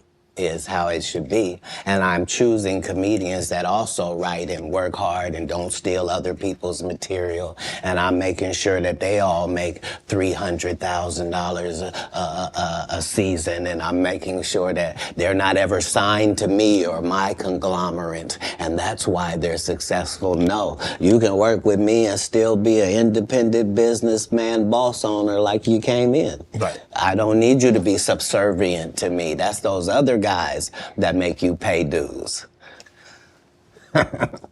You said earlier that you rewrote a lot of what Money Mike was to say and how he behaved. So they allowed you the freedom, the liberty to ad lib. How much? Would they allow you to just make an interception if didn't nobody talk about it? As a football player, if the ball come your way, can you just grab it? Can you make an interception anytime? Are you allowed to pick up any fumble? You can do any hustling, right? Oh, okay, same here. Same here. But here's the thing, though. Even as an offensive player, they might let me ad lib once I get a couple of years under my belt. They wouldn't let me ad lib as a rookie. That was your first movie. I told you the conversation in my first movie. Just because I am committed to laughs. The only way I made it past those 300 comedians, I didn't tell you this. What it required is I had to watch all 300 comedians 10 times a piece.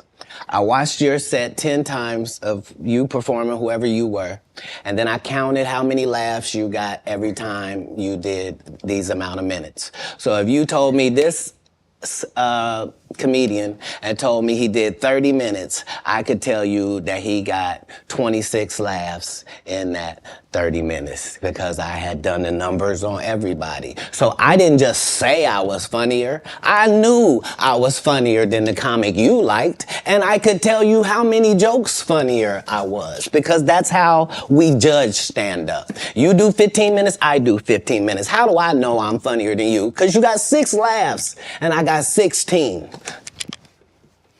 I'm almost 3 times better than you, low-key, boy. But I'm never gonna tell you the formula. So you gonna keep just going out there telling jokes. Now understanding that psychologically, the audience by 10 years is convinced that I'm funnier than you. They just don't know why. Because I'm putting out more content, better. I had Terry Crews on here. He said at the time that you did the movie, you were homeless. Is that true?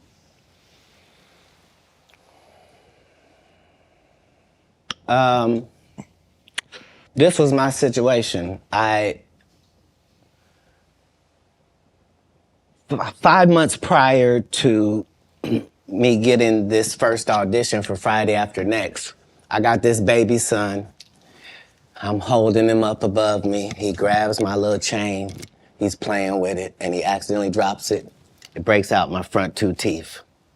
I'm in a situation now where when I go to the dentist, they telling me this gonna cost thousands and thousands of dollars to fix this right. They not telling me what it's gonna look like. I go get an estimate with no money involved, find out what I need to do. They find out you got a tumor in your upper jaw, so we're gonna have to do a whole surgery for you. It's gonna be 100 bands.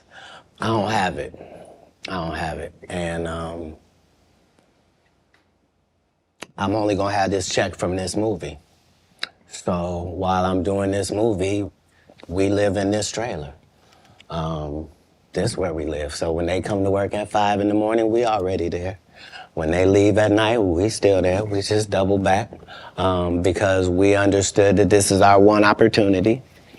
And we have this opportunity to change our lives, just like a young man going for the draft. Right. We can actually get in the league with this. There are 30 comedians on this cast. They're all magnificent. This is the holy grail of the situation. So yeah, I was able to make sure that, because it wasn't just my first movie, it was K.D. Albert's first movie, it was Terry Crews' first movie. Absolutely. I was the leader of this group, which meant that we didn't do their rehearsals, they did rehearsal, we did our own rehearsals daily to make sure that we were at the level of professional actors, which is what made it so egregious, that guy. Saying, you were supposed to what? Katt, he did have a good part in the movie, man. The Santa Claus was funny, man. The dude said the entire time we were filming, I can't play this role. They got a bandana over my nose and my mouth. My family not even gonna know who this is. So yeah, tell your story. Terry Crews also said that you guys had a lot of conversation, that this was your opportunity and you needed to seize this moment. Terry had the benefit of having been in some very high-profile situations already and took L's. Mm-hmm. Like, he had been in the league, you know what I mean? Mm-hmm. He had done pro wrestling. He had done a lot of things. He had been televised in some things that hadn't worked. Right. And this was just fortuitous for him. And now you know what nobody has ever said in the whole industry in 20 years about, the whole Money Mike not getting raped in the bathroom. Right. So I understood going in that there's no reason. I lost for a 5-year period, every single movie that Kevin Hart did was a movie that had been on my desk, that all I had said was, just, can we take some of this step and fetch it shit out? And then I can do it. Like, it don't need to be overtly homosexual, because I'm not homosexual, right? It doesn't need that to be funny, right? And me saying that and them going, oh yeah, no problem. And then going to give it to this other guy and having him do it just like it was. And acting like I'm a bad person because I keep standing on my standard. But, yeah, it's interesting, but I wouldn't change it for the world. Like, again, I'm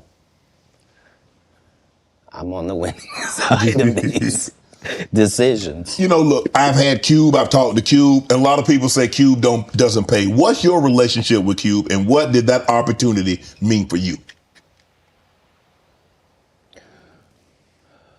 Well, the ungrateful bastards that would say anything about Cube's payment, you shouldn't even talk to them anymore. Like, you don't go to Goodwill, you don't go to a Goodwill thrift store and go, look at all this cheap ass shit. Why don't you shut up? Why don't you shut up? You could have went to Hermes. Why you didn't go to Balenciaga? Why you didn't get a bowl to the Balmain? You want to have that conversation? Right. What you mean, the independent black dude who's filming it partly out of his fucking pocket? What do you mean he didn't pay you enough? They weirdos. That felt like they earned the opportunity because they were big. No, yeah. I understood. That ain't no $200 million movie. Well, I mean, how much did you expect you was gonna make? Well, I made enough to get them teeth fixed just like you did. Yeah. So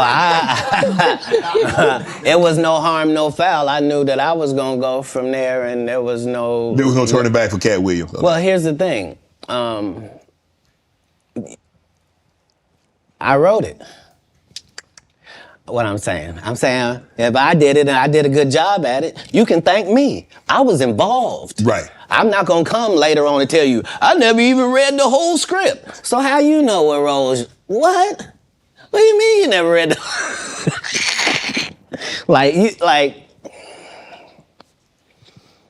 these guys' whole job is to present something, unfortunately. And I'm just not a presenter.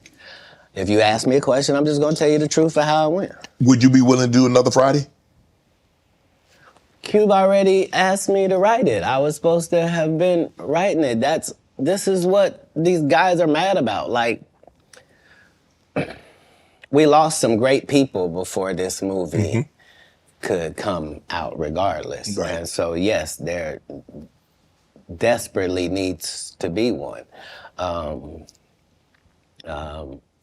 But we miss John Witherspoon in a way that can't really be quantified, if I'm being honest with you.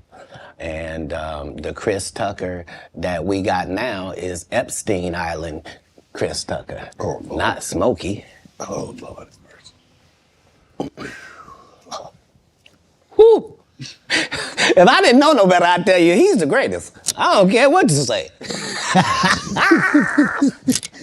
To be confident and not delusional is a real skill. Most of these confident people we see is really delusional. Well, you don't think they asked Chris Tucker to come back in the second Friday?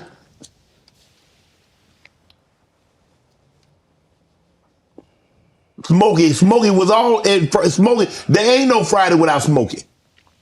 We all agree to that, and there's no next Friday without Friday, and there's no Friday after next without Friday. Nah, we talk about the road because you said that they don't. Here's the thing. Okay. Here's the thing. Chris was allowed to make the decision. At the time that this is happening, Katt Williams is known for smoking weed. Willie Nelson is known for smoking weed. Right. Snoop's known for smoking weed, but none of us is really known except Willie. And I'm saying, Chris Tucker didn't want to be the poster child for smoking weed. He don't smoke weed like that. Right. He in the church. Michael Jackson's best friend. Christmas. Michael Jackson called him Christmas. You ever met a man that gave you a little nickname like that? No. Me neither.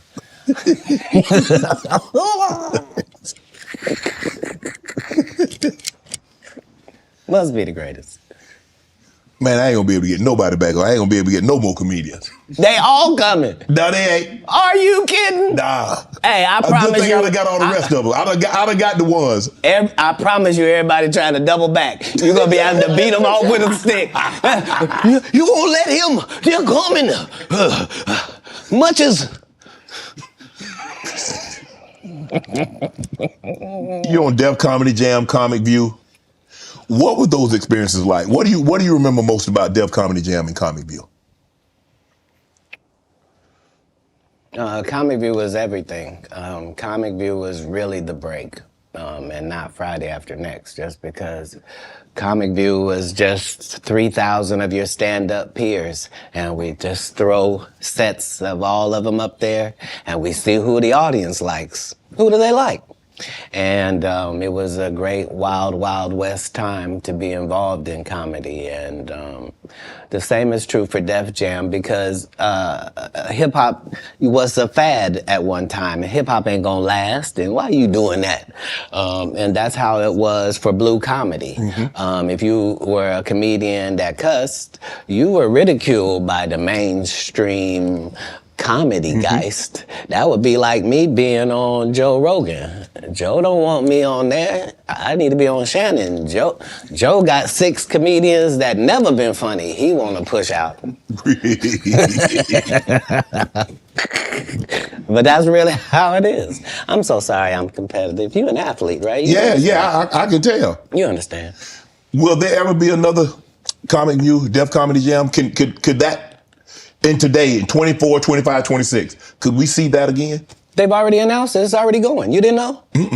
Yeah, Kevin Hart purchased it, so he's now doing Comic View. That happened at the same time that they gave DC Young Fly Hollywood Squares.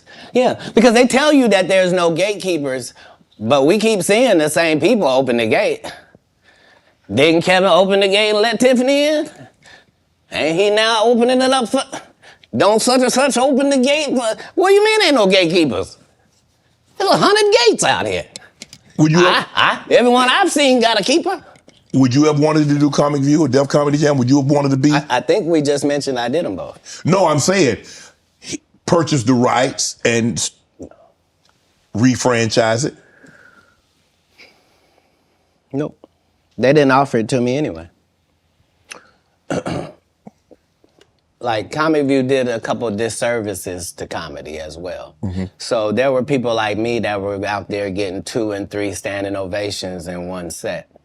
And that wasn't good for television. So what they did was they started making everybody get a standing ovation. So they would tell the audience, when they get off stage, everybody get up and cheer. And so now the fact that I'm the only one out there going to get standing ovations is now making people think everybody get a standing ovation. And that's not how comedy is. So I understood why that couldn't go anymore, because remember, Ricky Smiley sat right here and told you a story about how he performed with Mike Epps and Cat Williams when he did Comic View, and to let him tell it, he was funnier than both. My name Lil Dow. You're talking about the special needs. That's good. That's a different time. That's some clever material. That was a different time, Cat. No, it wasn't. It was the time I was there. But I'm saying... That time, this time, same times. No, but I'm saying... Just like people that tell you the Egyptians, they not black. Egypt is in Africa, folks. As long as Egypt is in Africa, then Egyptians are African. Do you believe you could tell the same jokes today as when you started out? I mean, Eddie Murphy not telling those jokes. Richard Pryor wouldn't be able to tell those jokes in 2024 that they told in the 70s and the 80s. So they wouldn't have told them. But that's my point. They're not inferior people. No. If they were in this time, they would be going according to our time. Just like then, we were going according to that. Like, that's how it is in the world. There are words that we can use for a while. And when we use them for a while until somebody says, that ain't a good word, we should stop saying that. Correct. That don't make people feel good. And we stop saying the word. And we move on to another word. You can't say the R word. You can certainly say special needs. Yeah. You can certainly say spectrum. Be slow. There are things that you can say to get your point that don't have to hurt people. Right. But you would know that if what you did was construct the English language for a living, then you would understand that part. You financed your first stand-up. You had it cost you $22,000. You had 25 to your name. Yeah. Why did you decide to do that? You believe that much in Katt? I believe that much in business. In business, the goal is for you to become independent and be the boss, take the responsibility, and also get the profit. Okay. That's all. How can I be looking for you to put me on if I wouldn't? And if I can't show you what you missed out on, why would you believe me? Now, the fact that I was able to do it 12 times, that's the real thing. The part that I'm able to do it all across the country. The fact that every time I do a tour or a special, you think, well, that's sponsored by somebody. Somebody did a good job. No, just the guy they're kicking around, just the one that might mentally not be all there. He's the one picking the outfits, writing this guy's material, booking the shows, making sure he gets there. He's the one hiring the other comedians. But hey, I knew that that's the end goal. So if that's the end goal and I'm there when I start, why would I deviate from that? Right. Remember, my goal was to get this far in Hollywood and still have a virgin asshole and never have sucked a penis. That was my only goal. I didn't want to get with a white woman because I was scared she might have me running down the street like Jonathan Majors. There you go. See, come on, Katt. Not because I didn't like white women. I think white women are as great as any other women. But I'm not gonna act like I'm not scared of them. I have a reason to be scared. You could be Kang the Conqueror, and they could take your rabbit ass down in 2 weekends. And that's the truth of the matter. So I stayed away from that. And remember, I told you the drug story from when I'm in the park. Yeah. So these are just the things. I had all of those when I came in. I already was ready for that. That's what they don't like. I did not know. You're telling me and showing me a side of the business that I didn't know. That you guys are, man, the competition, the competitiveness. That's all business. I don't care if they're selling Coke. You wouldn't believe the things that Coca-Cola says about Pepsi. You wouldn't believe the water conversations between Dasani and Liquid Death. Like in all business, in all sport, competition is a driving force. And I don't require anybody to be better. Who am I? I just require if you're a loser and you've taken shortcuts at every chance and you've made sure that you didn't put anybody on that really had a work ethic and was a God-fearing person and you helped it. If that was never you, then don't act like that's you. Don't get out here now that you don't do stand-up and start acting like, oh, you not sure why you don't do stand-up no more. I heard you got run off. You better be careful. The nigga that run you off gonna show up and he gonna tell everybody. Man, what you gonna be able to say? Nothing. Why you think I speak with such clarity? I'm actually involved in each one of these stories I told you about. Right. Right. The one comedian, as we've been sitting here doing this interview, that you hold in very high regard is Dave Chappelle. Dave Chappelle walked away from $50 million. You said it was more. Tell the story. That's right. I'm gonna let you tell it. No, you're No, the best. I want you to tell it. You really are the best. You've proven it here today. As much as I'm proving it, you proving it. You proving it. Yeah, that wasn't the thing. It wasn't. People say that. He lost $50 million. No, that's not even close to what happened to this dude. And until you understand what happened to the dude, you don't understand what happened.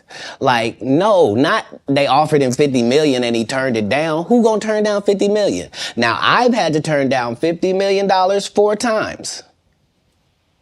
4 times. Just to protect my integrity and that virgin hole I was telling you about. Right. Because P. Diddy be wanting to party. And you gotta tell him no. You got to tell him no. I did. I did. See, I got the receipts for everything I'm telling you. That's why I can say them so freely. Can I need another one? You here? Get your number. Thank you, sir. Thank you. Come on. Because early on you was accusing me of being. Katt, man. Yeah, it's crazy. I mean, but you know, some of these people. Martin tried to put me in my first dress. When he had to go on his hiatus, he tell me, Katt, when I come back, I need you. You my young partner, you my brother in comedy. When I come back, just promise me that my next movie, it'll be me and you. We gonna do it together. We gonna do some buddy cop shit. I said, Martin, you got my motherfucking word, my nigga. Go do what you gotta do. When you come back, I'm in your movie. Don't trip. I don't need to see the script or nothing. You know, we get in that office and this fool pull out Big Mama's House 2. I almost died. And I gotta read this script from all these good white people. Where this nigga want me to get in a dress with him. And I'm literally saying to everybody, why is he in a dress again? You already played the old lady as an FBI agent. We can play anything now. We can be playing a dog catcher this time. Why do we need to be in a dress? And I get so mad, I say, you don't want me. You want Brandon T. Jackson. And that's who they went and got. Twice I said it, they went and got him. Just like I'm telling you, I had that other dude's work. I had all of it. All I did was say, I want to punch it up so it's not offensive to real niggas. And that's how I got in this position. I sure hope I have Club Shay Shay after this air. It's gonna be in a dimension it's never been. Yeah, it's gonna be. The greatest thing floating in 2024. I might be out of business. Mark the words. No way. In a whole different realm of business. Oprah coming next. Once I establish this as a place of truth. Yeah. Oh yeah. Watch. God's people ain't that few. Prince. You met Prince. Prince was a friend of mine. He was a friend of mine. What was those conversations? Because look, I mean, sometimes we don't really understand or appreciate someone until they're gone. I did. I was a big Prince fan. All of his stuff. Yeah. Because he could play all the instruments. He could sing. He could dance. He was an entertainer that could sing. And what he wrote, I mean, who thinks of Cherry Moons? Who thinks it snows in April? A raspberry beret or pink cashmere? The purple rain, the things that he wrote about. Well, like, bro, who mind goes there? Yeah, he was unlike anybody in the world. He was just an amazing individual. I was able to meet him when I was 12, and I knew him my entire life through all of his changes. I was able to assist him many times. If you go look at Prince's car collection, you'll see that Prince don't have not one car Cat Williams ain't got. He got the Prowler from Friday After Next sitting there. He got the same Bentley as me, because we share certain things. Our connection was lyrics, musical lyrics, women, and cars. And those are the areas where he trusted my opinion on things. And that's where I got to be helpful in his life. And he was helpful in mine in really all different types of ways, especially about the business, as far as being a black man that was rich in this business at 18 years old, had already did his first $1 million contract, had already broken records, was determined that he didn't want to be like anybody else, was so great of a guitar player that black people just stopped caring about guitar, and he got left out on a limb and somehow still had to create his way out of that. He was just really a one in a billion type person. I was lucky to know him. Now, there are specials and the streaming. I don't know. I don't think there's as many, and there's no DVDs now. So where are you on this streaming, the specials? I mean, obviously you still tour, but how much do you focus on? Okay, I'm gonna tour, say 100 days or 150 days, but I'm gonna do a special. Well, now that our relationship with Netflix is at the 8-figure mark, Eight?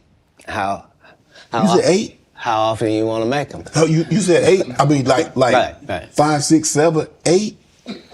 Got to be 10 million to qualify, yeah. So what I'm saying is, once you're at that level, how many would you do?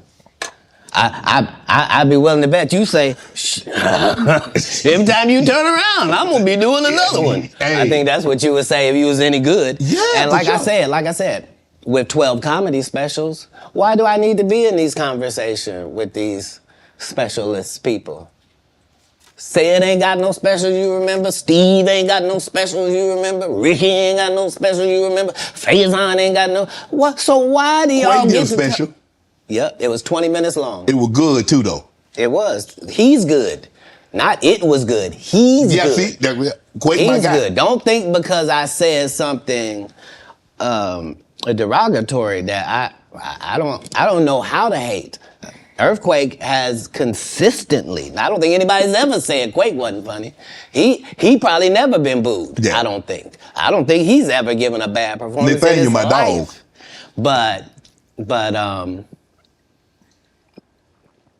But his just due was overdue. He was in a whole different situation. Yeah.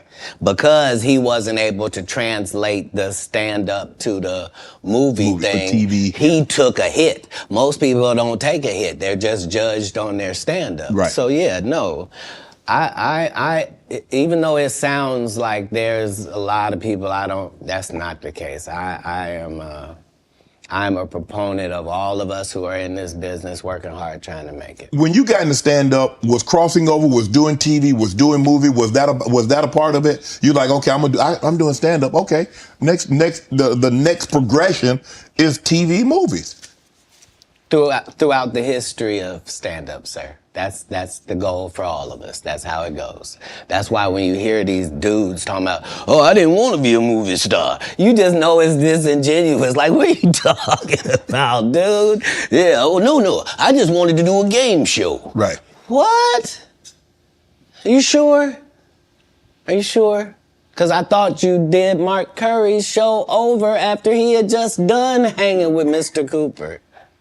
Why would you do all of that man's stuff that he did on his show on yours and then do the dude's stand-up when you go on the road? And then you never put Mark Curry on your show or nothing. Like, if you don't say anything, these dudes will run over you. I don't know if you know how bullies operate. But if you don't stand up for yourself, there really is nothing they won't do. Right. You're a very generous man, Katt.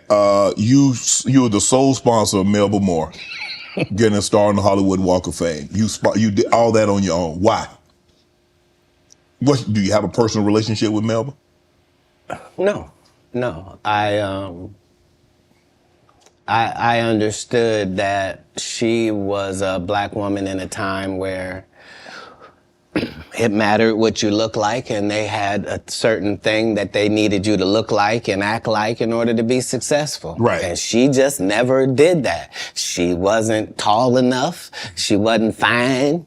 They didn't like her looks. They didn't like that her hair was natural. They talked crazy about her, and yet she still made all of these achievements.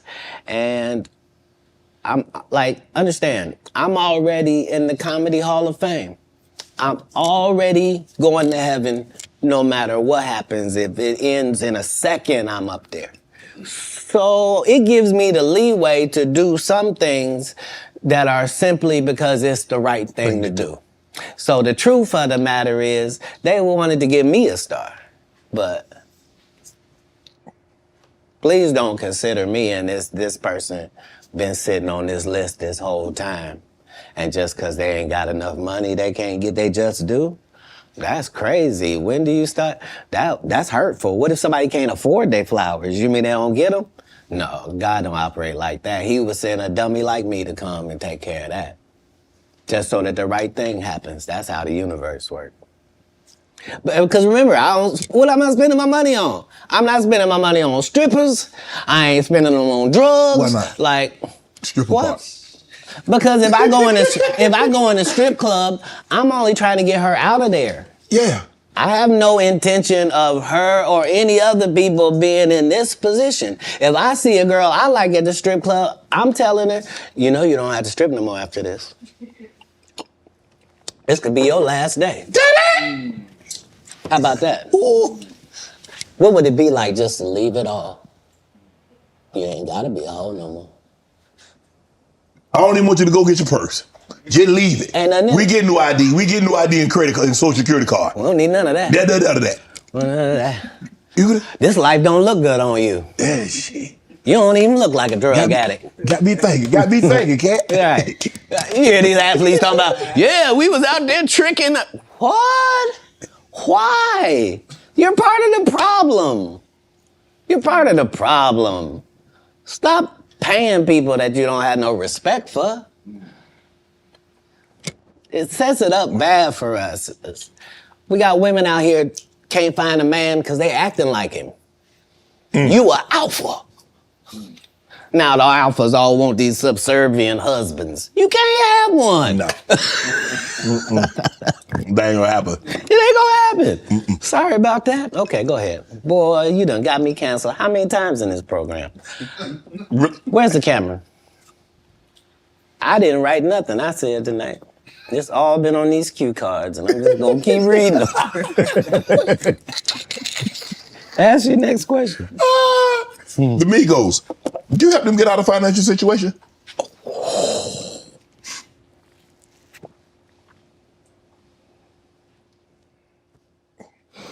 I don't think we ever, as a nation, can remember a time that the Migos were financially unsuccessful. So for the record, I would assume that they've never needed Katt Williams' financial assistance for anything. I'm sure that between QC, the label, and other things, they were taken care of. On the other hand, if I was given the opportunity to help them, would I? Of course I would. That's what I do. I'm a pro-black non-racist. Like, I really, really love black people, but I don't love them more than other people. I love everybody. I'm a black guy, and I try to stick with that. But yeah, I'm not one of those pillow talkers either. Like when I do something good, I'm really not doing it for the gram. It's not for any of that. I'm just doing it because it's good to do. I appreciate that. I don't know if this is true, but I did read that comedians on your show say that women sometimes would bring them money and not say where it came from. Say that again? Comedians would say women would bring them money and not say where it came from. Right. So I'm not a feminist like a feminist would be, but I do believe that that in my camp, like if I had 35 people in my camp, right? I believe that other than 4 jobs, I believe that a woman is better at any of them jobs than any man could be. Okay. So 10 of these jobs, no man can work because I'd rather a female be there. If I gotta smell anybody's breath, I want it to be hers. I don't want none of you crusty. So what I'm saying is, if in a staffing issue, I'm gonna have 75% women just because I prefer them. Right. I don't prefer to hear 2 guys talking in the corner. I prefer to hear 2 ladies talking in the corner. I don't care what they're talking about. I just prefer that. So a lot of times I will utilize ladies to convey a message. If a comedian is doing a great job somewhere in the country, he just did a masterful set and nobody's gonna pay him. They just clapping. And I know he's broke as shit back there. Wouldn't it be nice if somebody just showed up and gave him a little blessing? And he didn't have to suck me off for it and thanks, Katt, and this, boy, I really needed it. Why would you do that? If you was actually just trying to help people, you would. People know that's how I pay my tithes. If I got paid $100,000 to be at your city, I'm gonna take 10,000 of that and put it in your homeless area. Not because I got to. Because you gave me 100 racks to come to your little rinky-dink town. Who would I be to not pay my tithes back to your town? That's how I got in this position. Wow. You adopted 7 kids. Why?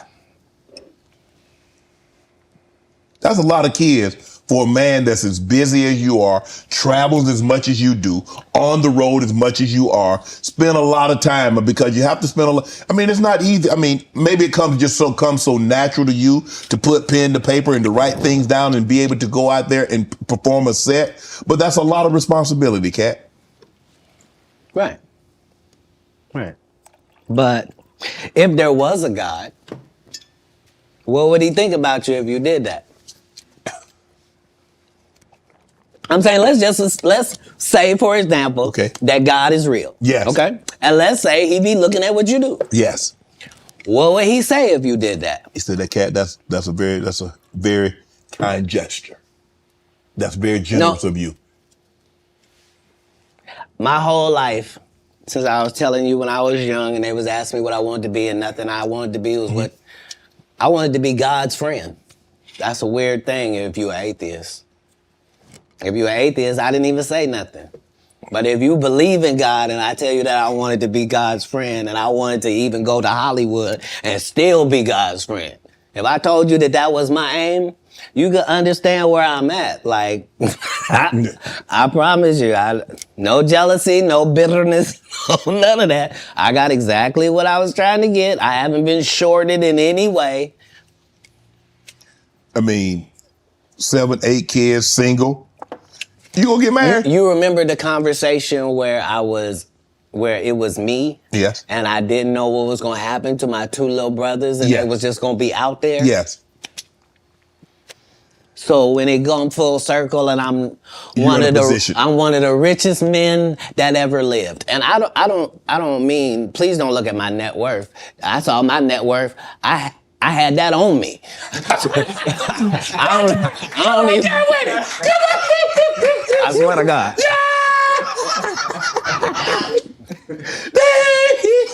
What I'm saying is, like, I'm saying my net worth is less than my last Netflix deal. You understand what I'm telling you? Make it make sense. But I'm fine. Jesus was poor. Jesus ain't had nothing. So why don't we be mad you say I don't have nothing? They ain't had the amenities they had back then, okay? Say it again? We got different amenities now. Not more than gold. Gold was the amenity of that time. We still got gold. Gold still running. They have no Rolls Royce. They got you could buy a ass. That's what they call it in the biblical time. They were cheap.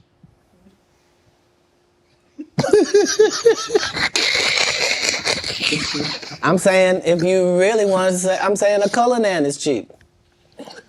So back in the day, I would get my girl a donkey. Today we get her a Cullinan. But I'm saying whoever, whatever it is, I'm saying we. I'm saying because what we gonna do?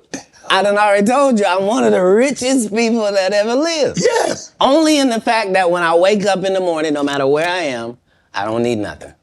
Whatever I need is right around me. And whatever I don't have, it's only just because I don't have it. It's not because I can't get it. All I got to do is want it, and it belongs to me. So because of that, because I'm favored by God, like when I see people's wives and stuff, I don't even look at them. You know what I mean? Like I don't want to look at nothing I don't want to have. Because I know how blessed I am. If I look at it, I got it. Yeah. That's how Diddy be feeling. Now, come on, man.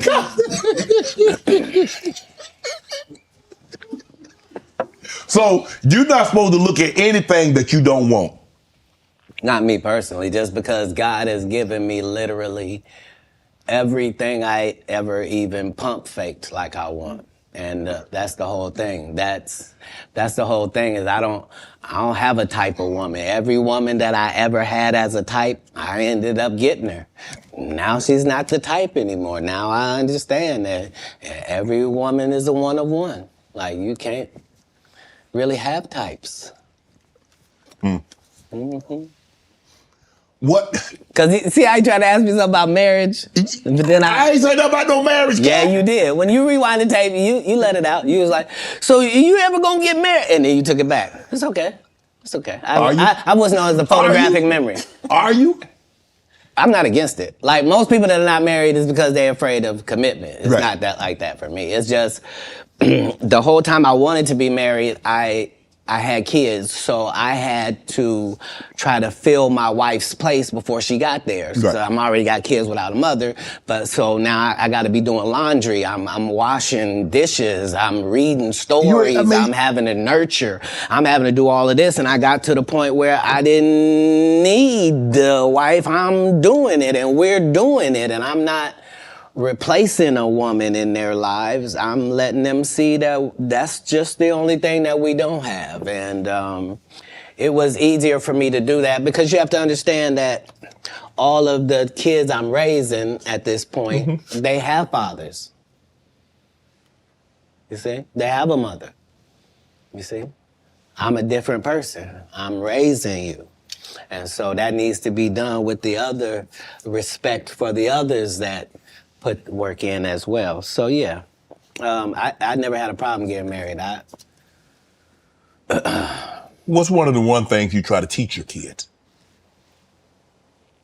I don't teach anybody anything that's over 18. I've done the work I was going to do. But as kids, I really just tried to teach the things that can't be bought, your integrity, trying to live your life in a way that you yourself could be proud of if you had to look back on it. And I didn't do very good at leading by example, but behind the scenes, that's never what I was pushing. They understood that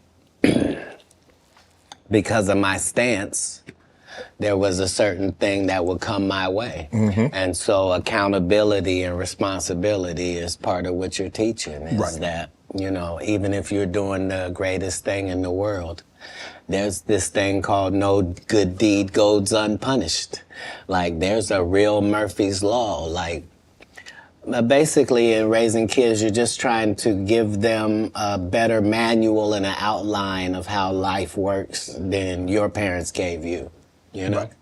And so that's how I did it. How do you avoid toxic women? Give me. I mean, because obviously, you know, you like women. I do. And I probably like toxic ones more than anybody. That's because... I asked you this. No, hold on. Because toxic women are exciting. And that's just a fact. Part of toxicity is exciting. I'd rather skydive with her. But if you have toxic women, just understand that all monsters are feeding off of something. And if you find out what this toxic woman is feeding off of, you can just begin to turn off her feeding points. And it drives a toxic person crazy, and they'll get away from you. So whatever, if she's truly toxic, there are certain things that she's doing that help fuel her toxicity. You're not noticing it, but it's what it is. Why do you think she watches murder mysteries before she goes to sleep? Why is it always a crime drama playing? And turn it off. Turn it to cartoons. Make it...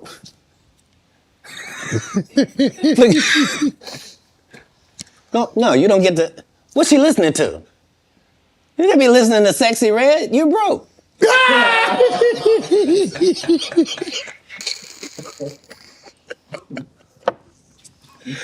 Toxic people are trying to get things. They're not being toxic for no reason. They're gaining something out of how they operate. That's why they operate like that, because they get something. As soon as you find that out, you'll be able to cut off what they're getting, and they will leave.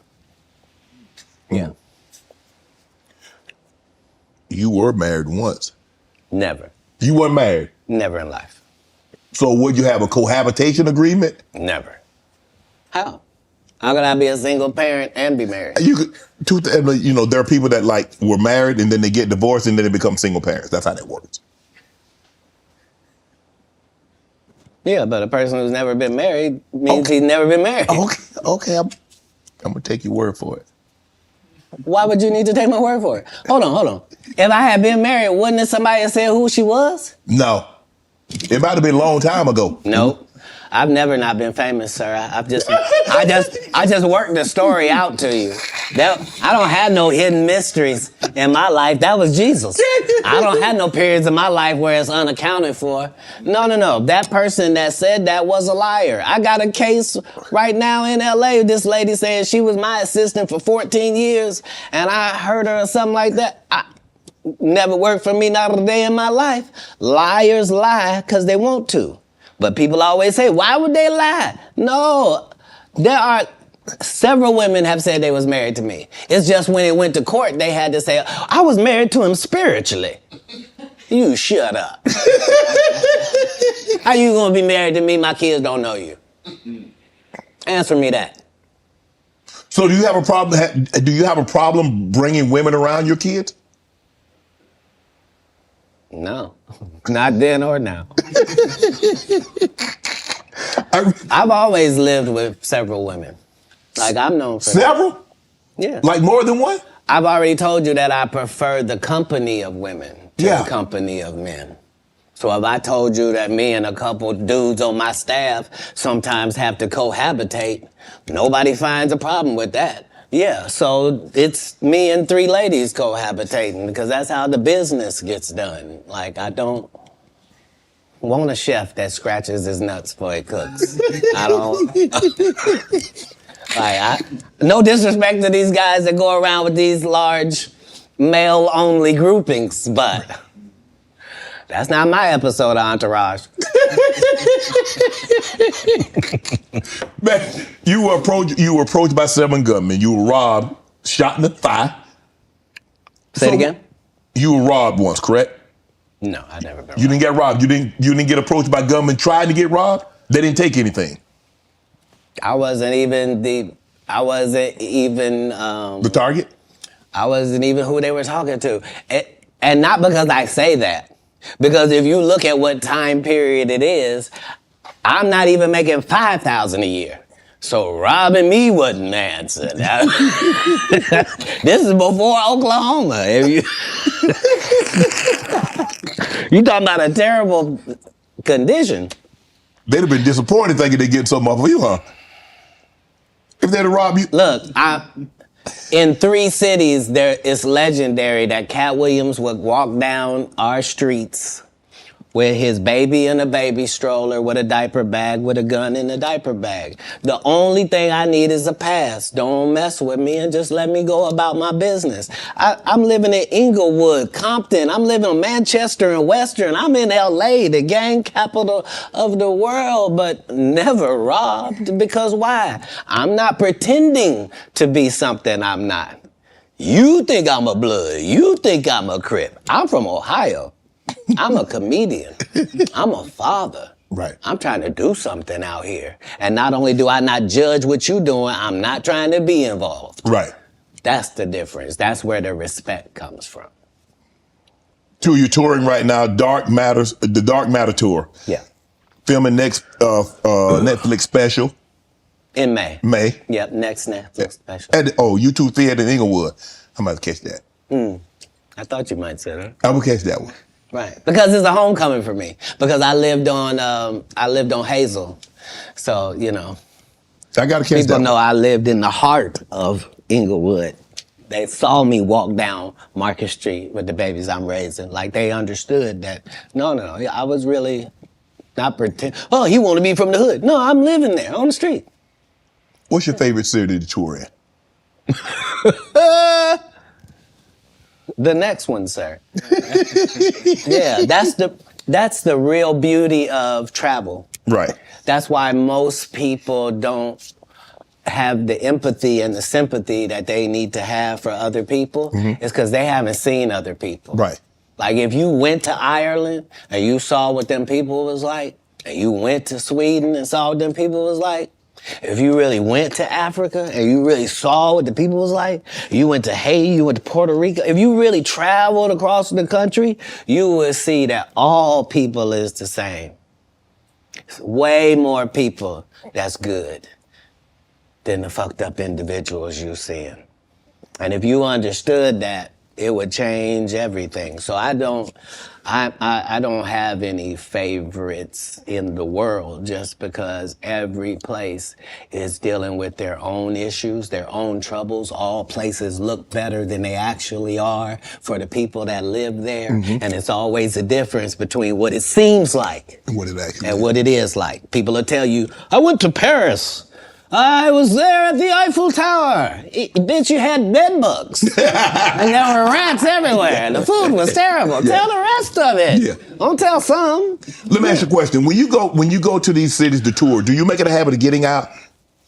That's how I built my reputation. That's also how I ended up in jail 19 times. Because when I come to do a show, I'm really in your city. So whatever the strip club is, I'm there. Whatever the top bar is, I was there drinking. I was over there. You had a casino? I was at it. Like, what was it? Huh? Because I'm in your city. Right. This is how I'm learning your city, so that when I do my show, I can be talking about what I know, not what I think, right? And so that was what I did at every city that I went to. The first 15 minutes of my show is what it's like to be here. You see what I'm saying? And so that was always a part of what kept my legend going, to the point where I can still be in these arenas without you ever seeing a poster with my picture on it, without you ever seeing a flyer, without you ever seeing a post that goes, hey, it's Katt. Could y'all make sure y'all come out and come see me? Because I'm going to be in. Would you please come on out, guys? And I really am. Because we have a different respect. I know I'm coming. They know I'm coming. I know they gonna be there. And they know I'm gonna do the best job I can possibly do. And they know beyond a shadow of a doubt, whatever hour he was doing when we last saw him, he won't be doing that hour when we see him this time. It's a whole new conversation. And because I've never strayed from that, they've never strayed from their part. I'm looking at some of the actors that you've been on screen with: Cube, Tracy Morgan, Regina Hall, Terrence Howard, Nick Cannon. Tiffany. Bro, who brings out the best in Katt Williams? How does someone get the best out of Katt Williams? Do you need a comedian? Do you need a serious actor? How do we get the absolute best out of Katt Williams on screen? Well, I would be disingenuous if I didn't remind us that that's never anybody's goal. It's never anybody's goal to create a great situation for me to do a good job. Why? In a script. The way it works is the script is already there. This is a character in the script. If they give me the job, I make it my job that this character here has to be as big as this whole project. So if you don't even see the movie School Dance, I want you to remember, whose goddamn white baby is this? And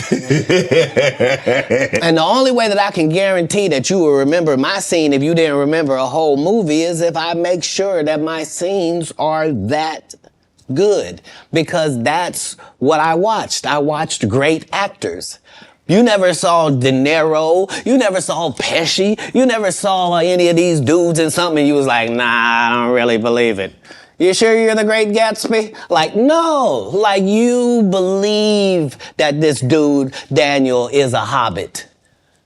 That's part of the Lord of the Rings. Right. You see what I'm saying? I do. And so it's having a respect for the craft that I'm doing. That means I'm trying to do the best job possible. What was it like working with Spike Lee doing Priceless? Spike Lee is everything that you said I was in my intro. He's just really an innovator and a groundbreaking, one-of-a-kind dynamo. And I knew that they were, like, they tried to sabotage me even then. Like, as soon as I said I wanted to get Spike Lee to direct it, because that was the biggest thing I could do, they immediately gave Spike to Gerard Carmichael and had him do his special too at the Comedy Store, and just to undermine, like, but if there's one thing you can take away from me as a person, whether you like me or you don't, if you take this from me, you will be a better person. If you decide today that you're gonna live every day like it's your last for real, which means have a conversation with yourself every night that, okay, that was it. May not be no more after that. And really count yourself every day like this could have been it. All right, before I go to bed, this could be it. All right, how's that looking? If you can do that, it'll change your life. You'll really start making decisions and living your life like this all you got, just this one day. But you could be a winner. You could be a winner on this day. It's just work ethic. And not the work ethic they talk about. They tell you work ethic where they do all these movies. I'm the hardest working man. Well, no, everybody goes to work every day. But Right. yeah. I'm saying, I go to work all the time. Everybody who works goes to work every day. Shut up. Shut up. You get, what? You think I respect you more than my gardener? I don't. He work every day. Rain or shine. I don't know if you saw this, but Taraji P. Henson got extremely emotional the other day. She was giving an interview. Yes. And saying that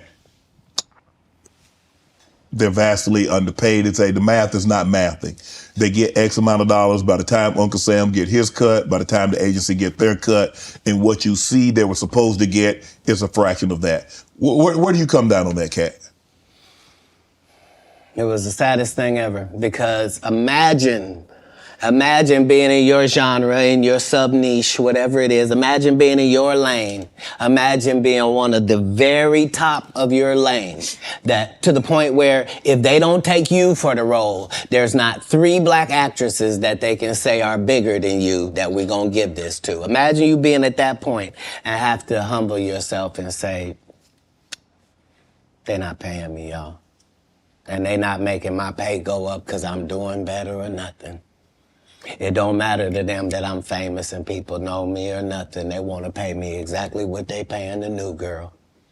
And I've been suffering under it for a decade now and just taking it. I just been getting whooped. But I just got to come say, this is wrong. We should be ashamed. But this is a country where we don't pay the teachers and then we say the kids is the most important thing. You can't have both of them. If you do that, we're going to end up with a generation that can't read. Guess what? Generation Z and A can't read. Why? Because who was giving them a book? We gave them an iPad or a phone. And now the letters don't mean there's no cursive writing. Right. Sorry about that. So yeah, this is what period of time it's in. It's the period where the victims get to say, they've been hurting me for a long time. And I just ain't said nothing because I was trying to be strong and I didn't want to shame anybody. When our people call out for help, we got to understand. You know what I mean? Like we put too much pressure on Tyler Perry. Mm-hmm. You know what I mean? He ain't put nobody on. The people that been in his productions, they not famous. All of them can walk through the mall without security.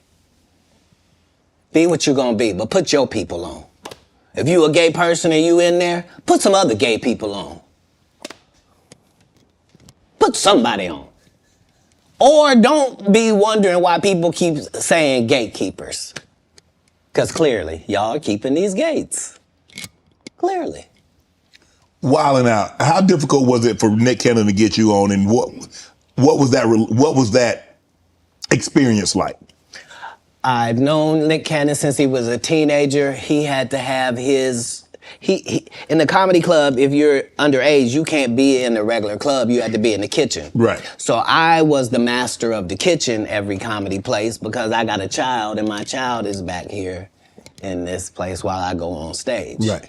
So I've known Nick Cannon since he was 14. Nick Cannon has never called and asked me to do one single thing, and I turned him down. Because I've known him since he was a young black child in Hollywood. Wow. So what I did in Wildin' Out was to be his protector and to be his voice with hip hop. So the whole thing was the thing that he was trying to do had never been done before. You can't bring 6 comics in and let 6 comics talk shit about 6 rappers because the 6 rappers will beat the 6 comics' ass. Right. You would have to have a comic that could actually stand in between and go, look, we comics, we gonna say what we gonna say, y'all gonna take it and understand it's a joke.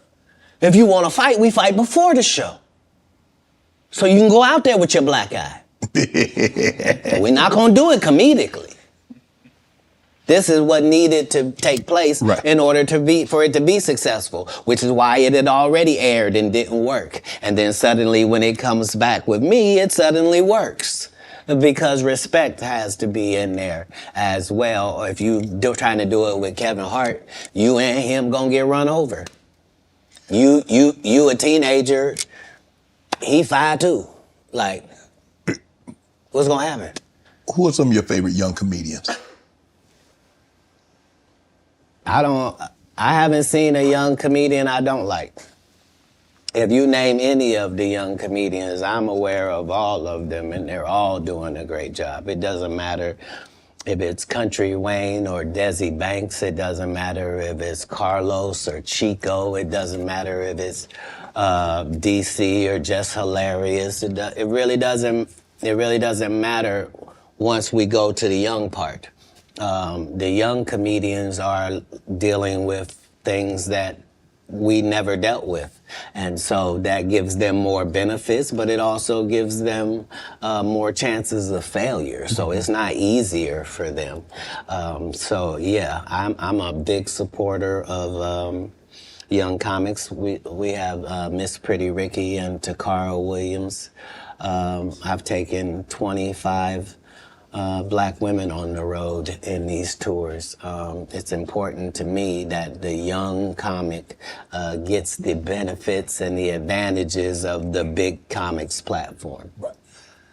Matt Rife, Wildin' Out, recently got canceled. You see Jonathan Majors, what he went through. Marvel dropped him as soon as the conviction came out. And you were telling the Hey, you saw that black woman come get his charge cut in half?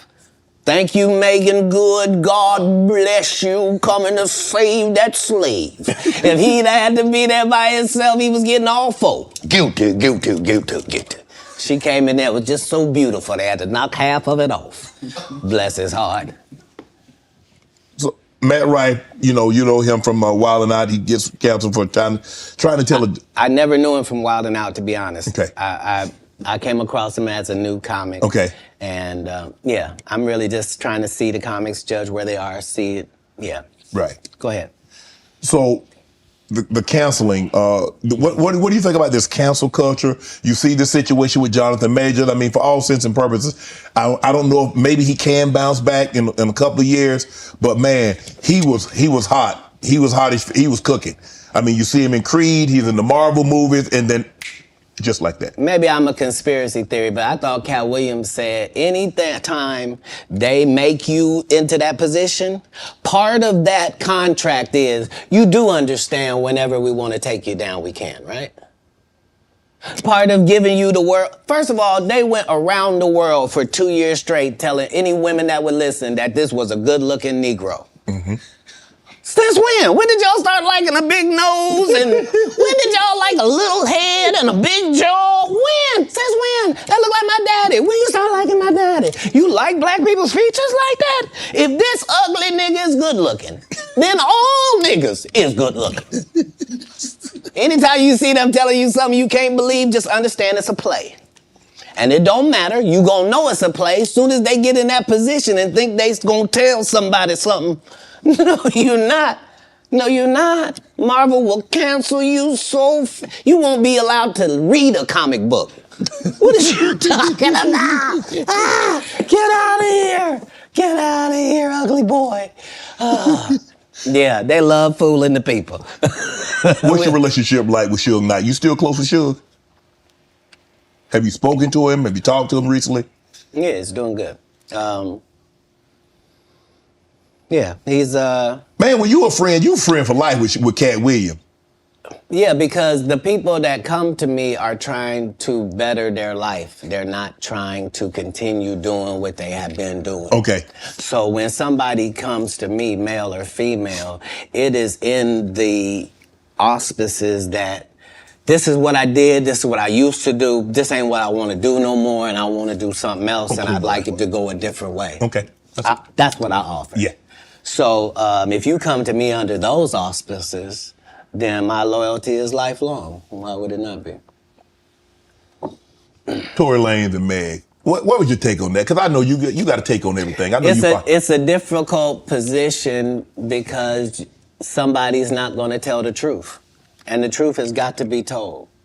In all circumstances, the truth has got to be told. So if you don't want to say she shot her, then you shot her. And that's the end of that. Wow. You said have you ever spent time in jail? 30 times. When you was in there, what was going through your mind, Kat? What did I mean? Some people like, man, I had an opportunity to reflect, and I was like, man, this ain't the place for me. I ain't coming back here. When you in, so what? I've never been in jail, and it was my decision to be there. If it's dangerous to be in the hood and you have to have a gun on you for protection, and it's either be judged by judged by 12 or carried by 6, I'm always gonna have my heater on me. So if you want to tell me that you're gonna pull me over 15 times looking for it, I'm gonna tell you 15 times you're gonna find it. Unfortunately, I smoke cigarettes and weed. If you catch me 15 times, 15 times I'm gonna have it on me.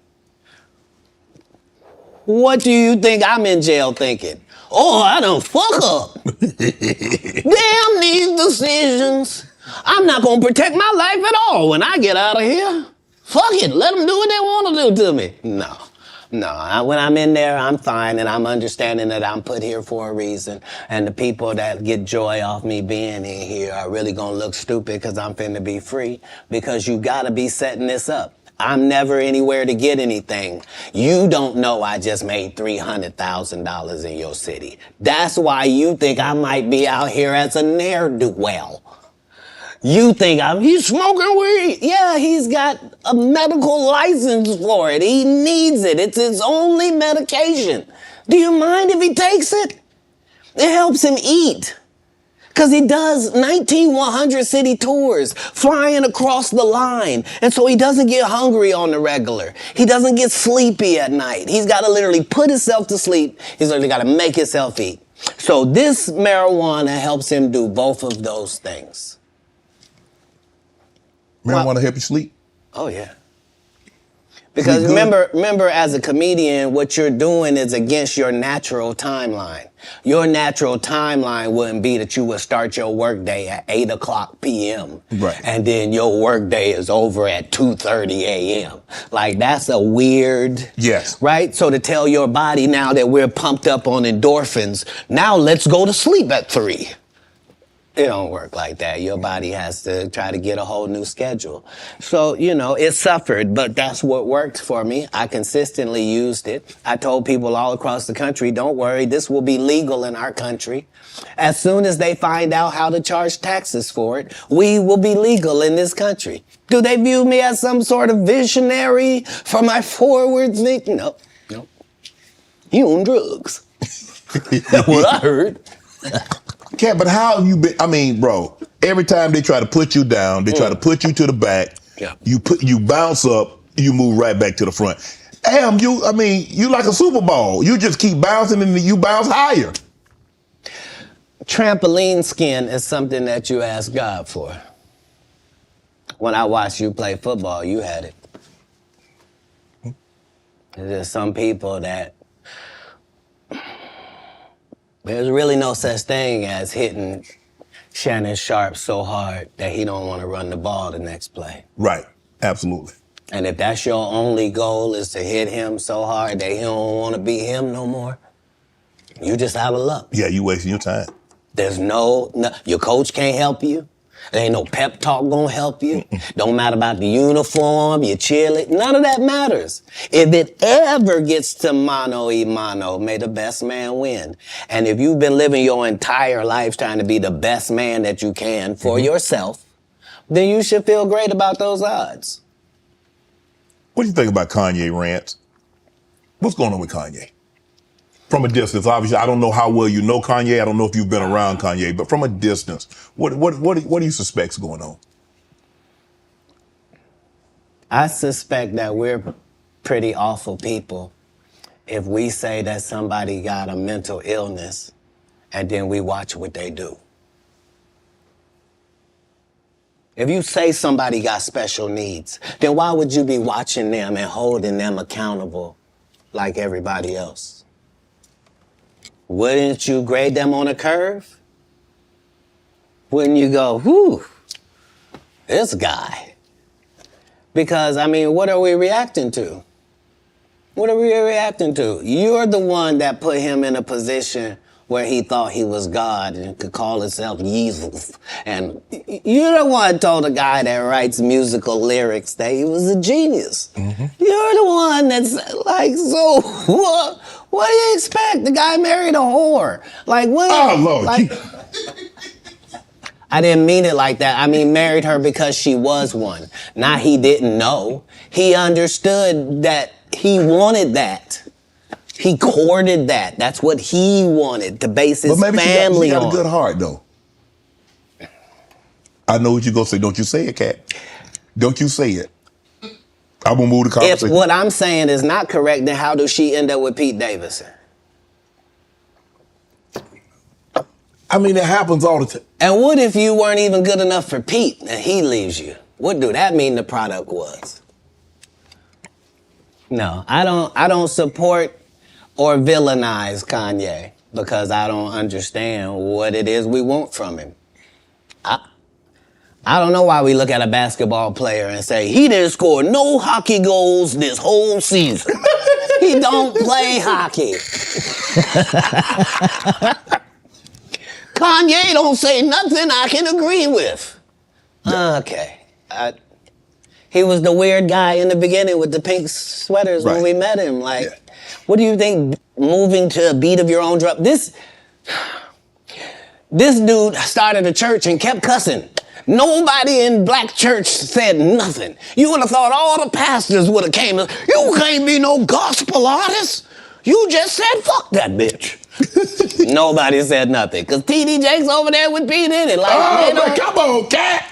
Only the guy you had here has been upfront and honest and a man of God and humble and took the L's he had to take and didn't. I did see it was trending though, but I ain't know. I ain't know why, Kat. I don't. Let me go to this question right here. This question All people that love the truth got to be happy if the truth coming out and lies is getting exposed. That's just what time it is. 2024, folks. Are you related to Luda? No, so there was a crossroads where we were both invited to an Illuminati thing, and it had to be one or the other of us, and decisions had to be made. So it was both of us, we were equal. One of us had to cut off all their hair and couldn't do the sideburn thing no more with the points. And the next person they said was going to get $200 million because they were going to pay him $10 million a movie to do 20 movies. And that's how the conversation happened. One of those persons turned out to be Ludacris, and the other person turned out to be Katt Williams. Now, one person ended up with a light-skinned, ugly-faced wife that's never done it. Remember I told you that if I say that, it applied to 7 people? Yes. It's part of what they give you. Okay? I didn't get it. I'm not mad about it. How much money they give? 200? Sir. Fast and Furious is on what number right 10. now? 10 more. 200 million. I might need to get me one of them old women look the same. That's what they all end up saying at the end of the day. Kevin told you he wasn't going to wear no dress until they offered him the dress, and then he put it on. And what did he say after he wore it? I made my own decision. Duh. But you didn't make it before they brought it up, did you? It's okay. It's all right. You have a lot of politics. Never talk about it. I'm not that controversial. Where are we go? Where are we headed, Kat? This is sad. We've never been here before. We've never been at the point where neither option is good for us in real life. No. This is a different conversation. This is, would you rather go back with your ex or would you rather go back with the person before them? Both bad options. Both bad options. Like, one guy can barely put his sentences together and the other guy will put sentences together from whatever he's read or whoever told him. Like, but how did we get here? How do we get here? All division divides. There's no way around that. All division divides.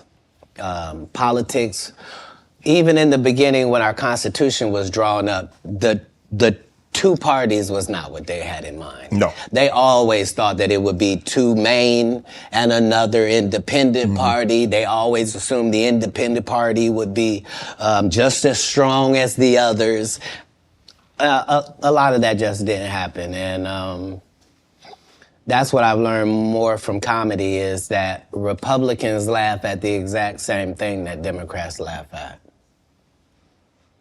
As long as I'm talking to Democrats, I can make them laugh for 1 hour straight about what Republicans do. By the same token, I can go talk to Republicans for 1 whole hour and have them dying about the stuff that Democrats do. But at the end of the day, who does that? Yeah, your team got an offense and a defense. They're not supposed to be enemies. The enemy is the other side. Well, you can't do politics like that. Nope. It's not good for the country. Man, you see this Mark Zuckerberg building this $270 million bunker? If you have $1 billion, we have learned that you can do whatever you want to do. When Elon Musk wants to send things in space, he don't have to ask nobody's permission.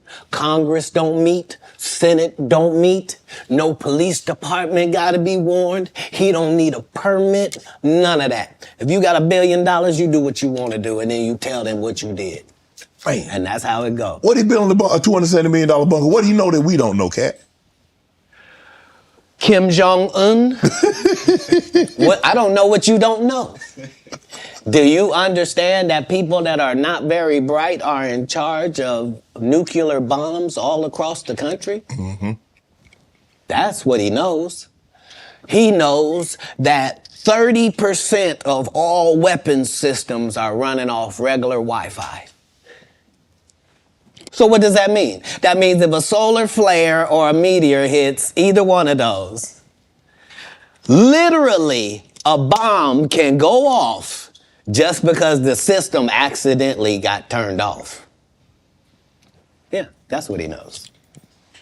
The people that are in power know that the people that are running the most complicated and deadliest things on the planet are just an average idiot. And you know lots of idiots. I do. Yep. And these people are not special. Back in the day they were. Yeah. Not today. Not today. You say you smoke a little weed. You ever smoke with Snoop? Yeah.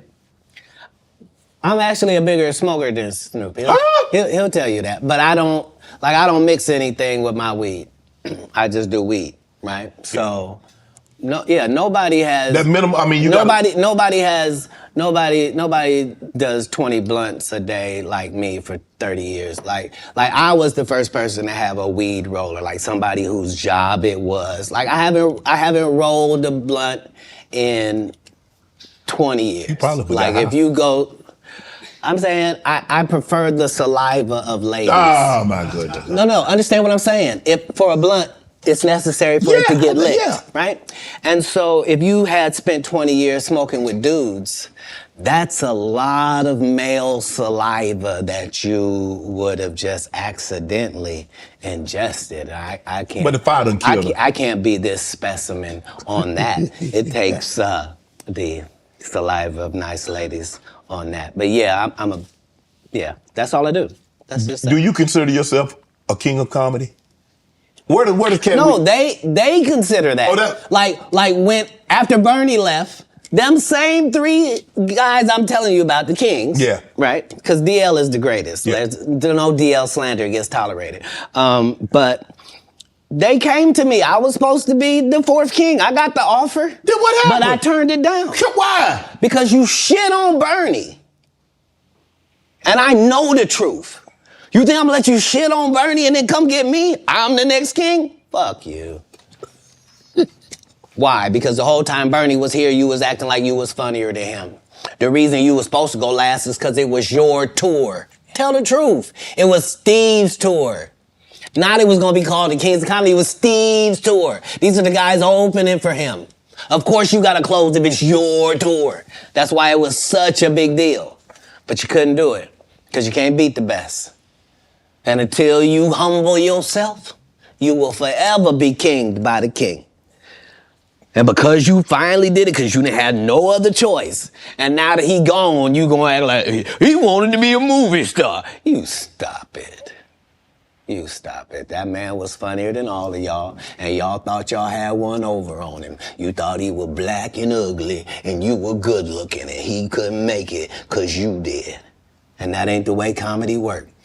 The king is the funniest. Period. Every time.